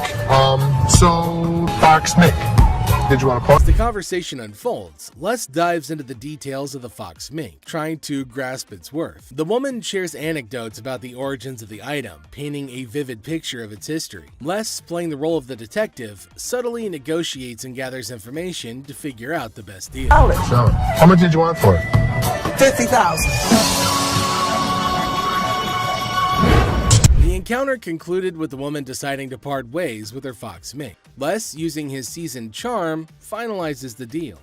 The quirky tale of the winter-dressed woman and her unique pawned item adds an unexpected twist to the usual pawn shop routine, leaving both parties with a memorable experience.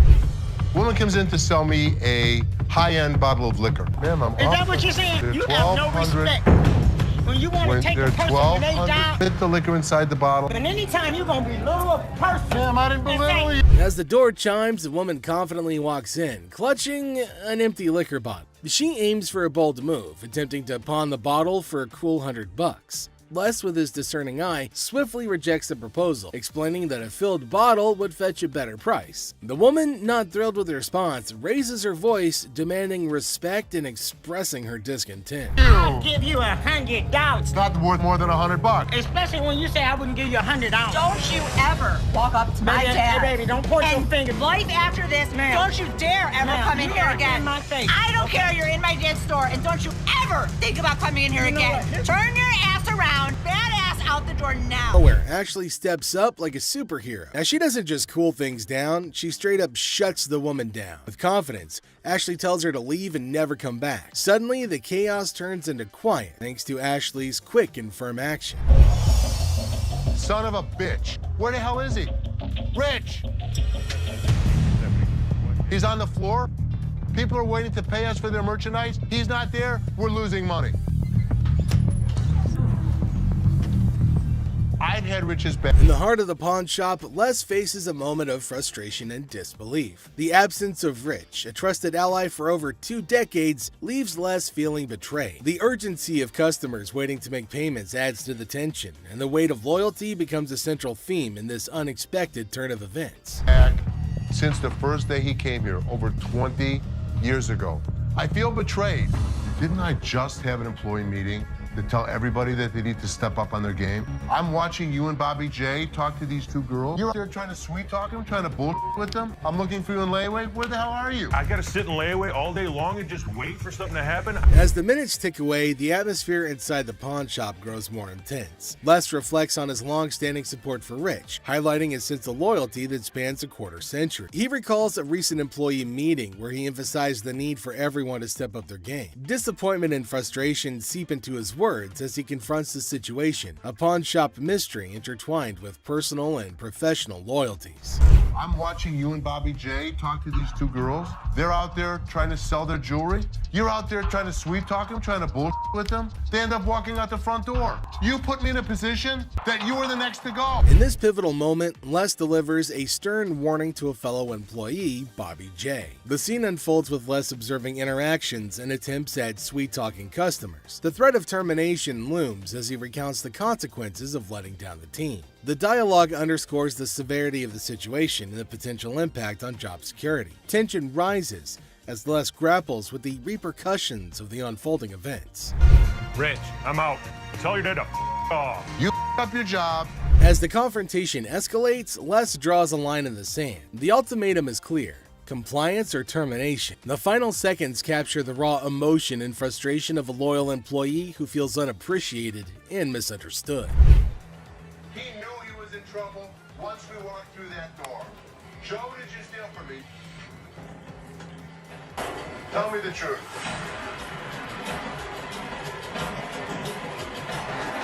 Inside the pawn shop, a sense of trouble looms as the head of security, Joe, faces a difficult moment. The air is heavy with anticipation as accusations are laid out.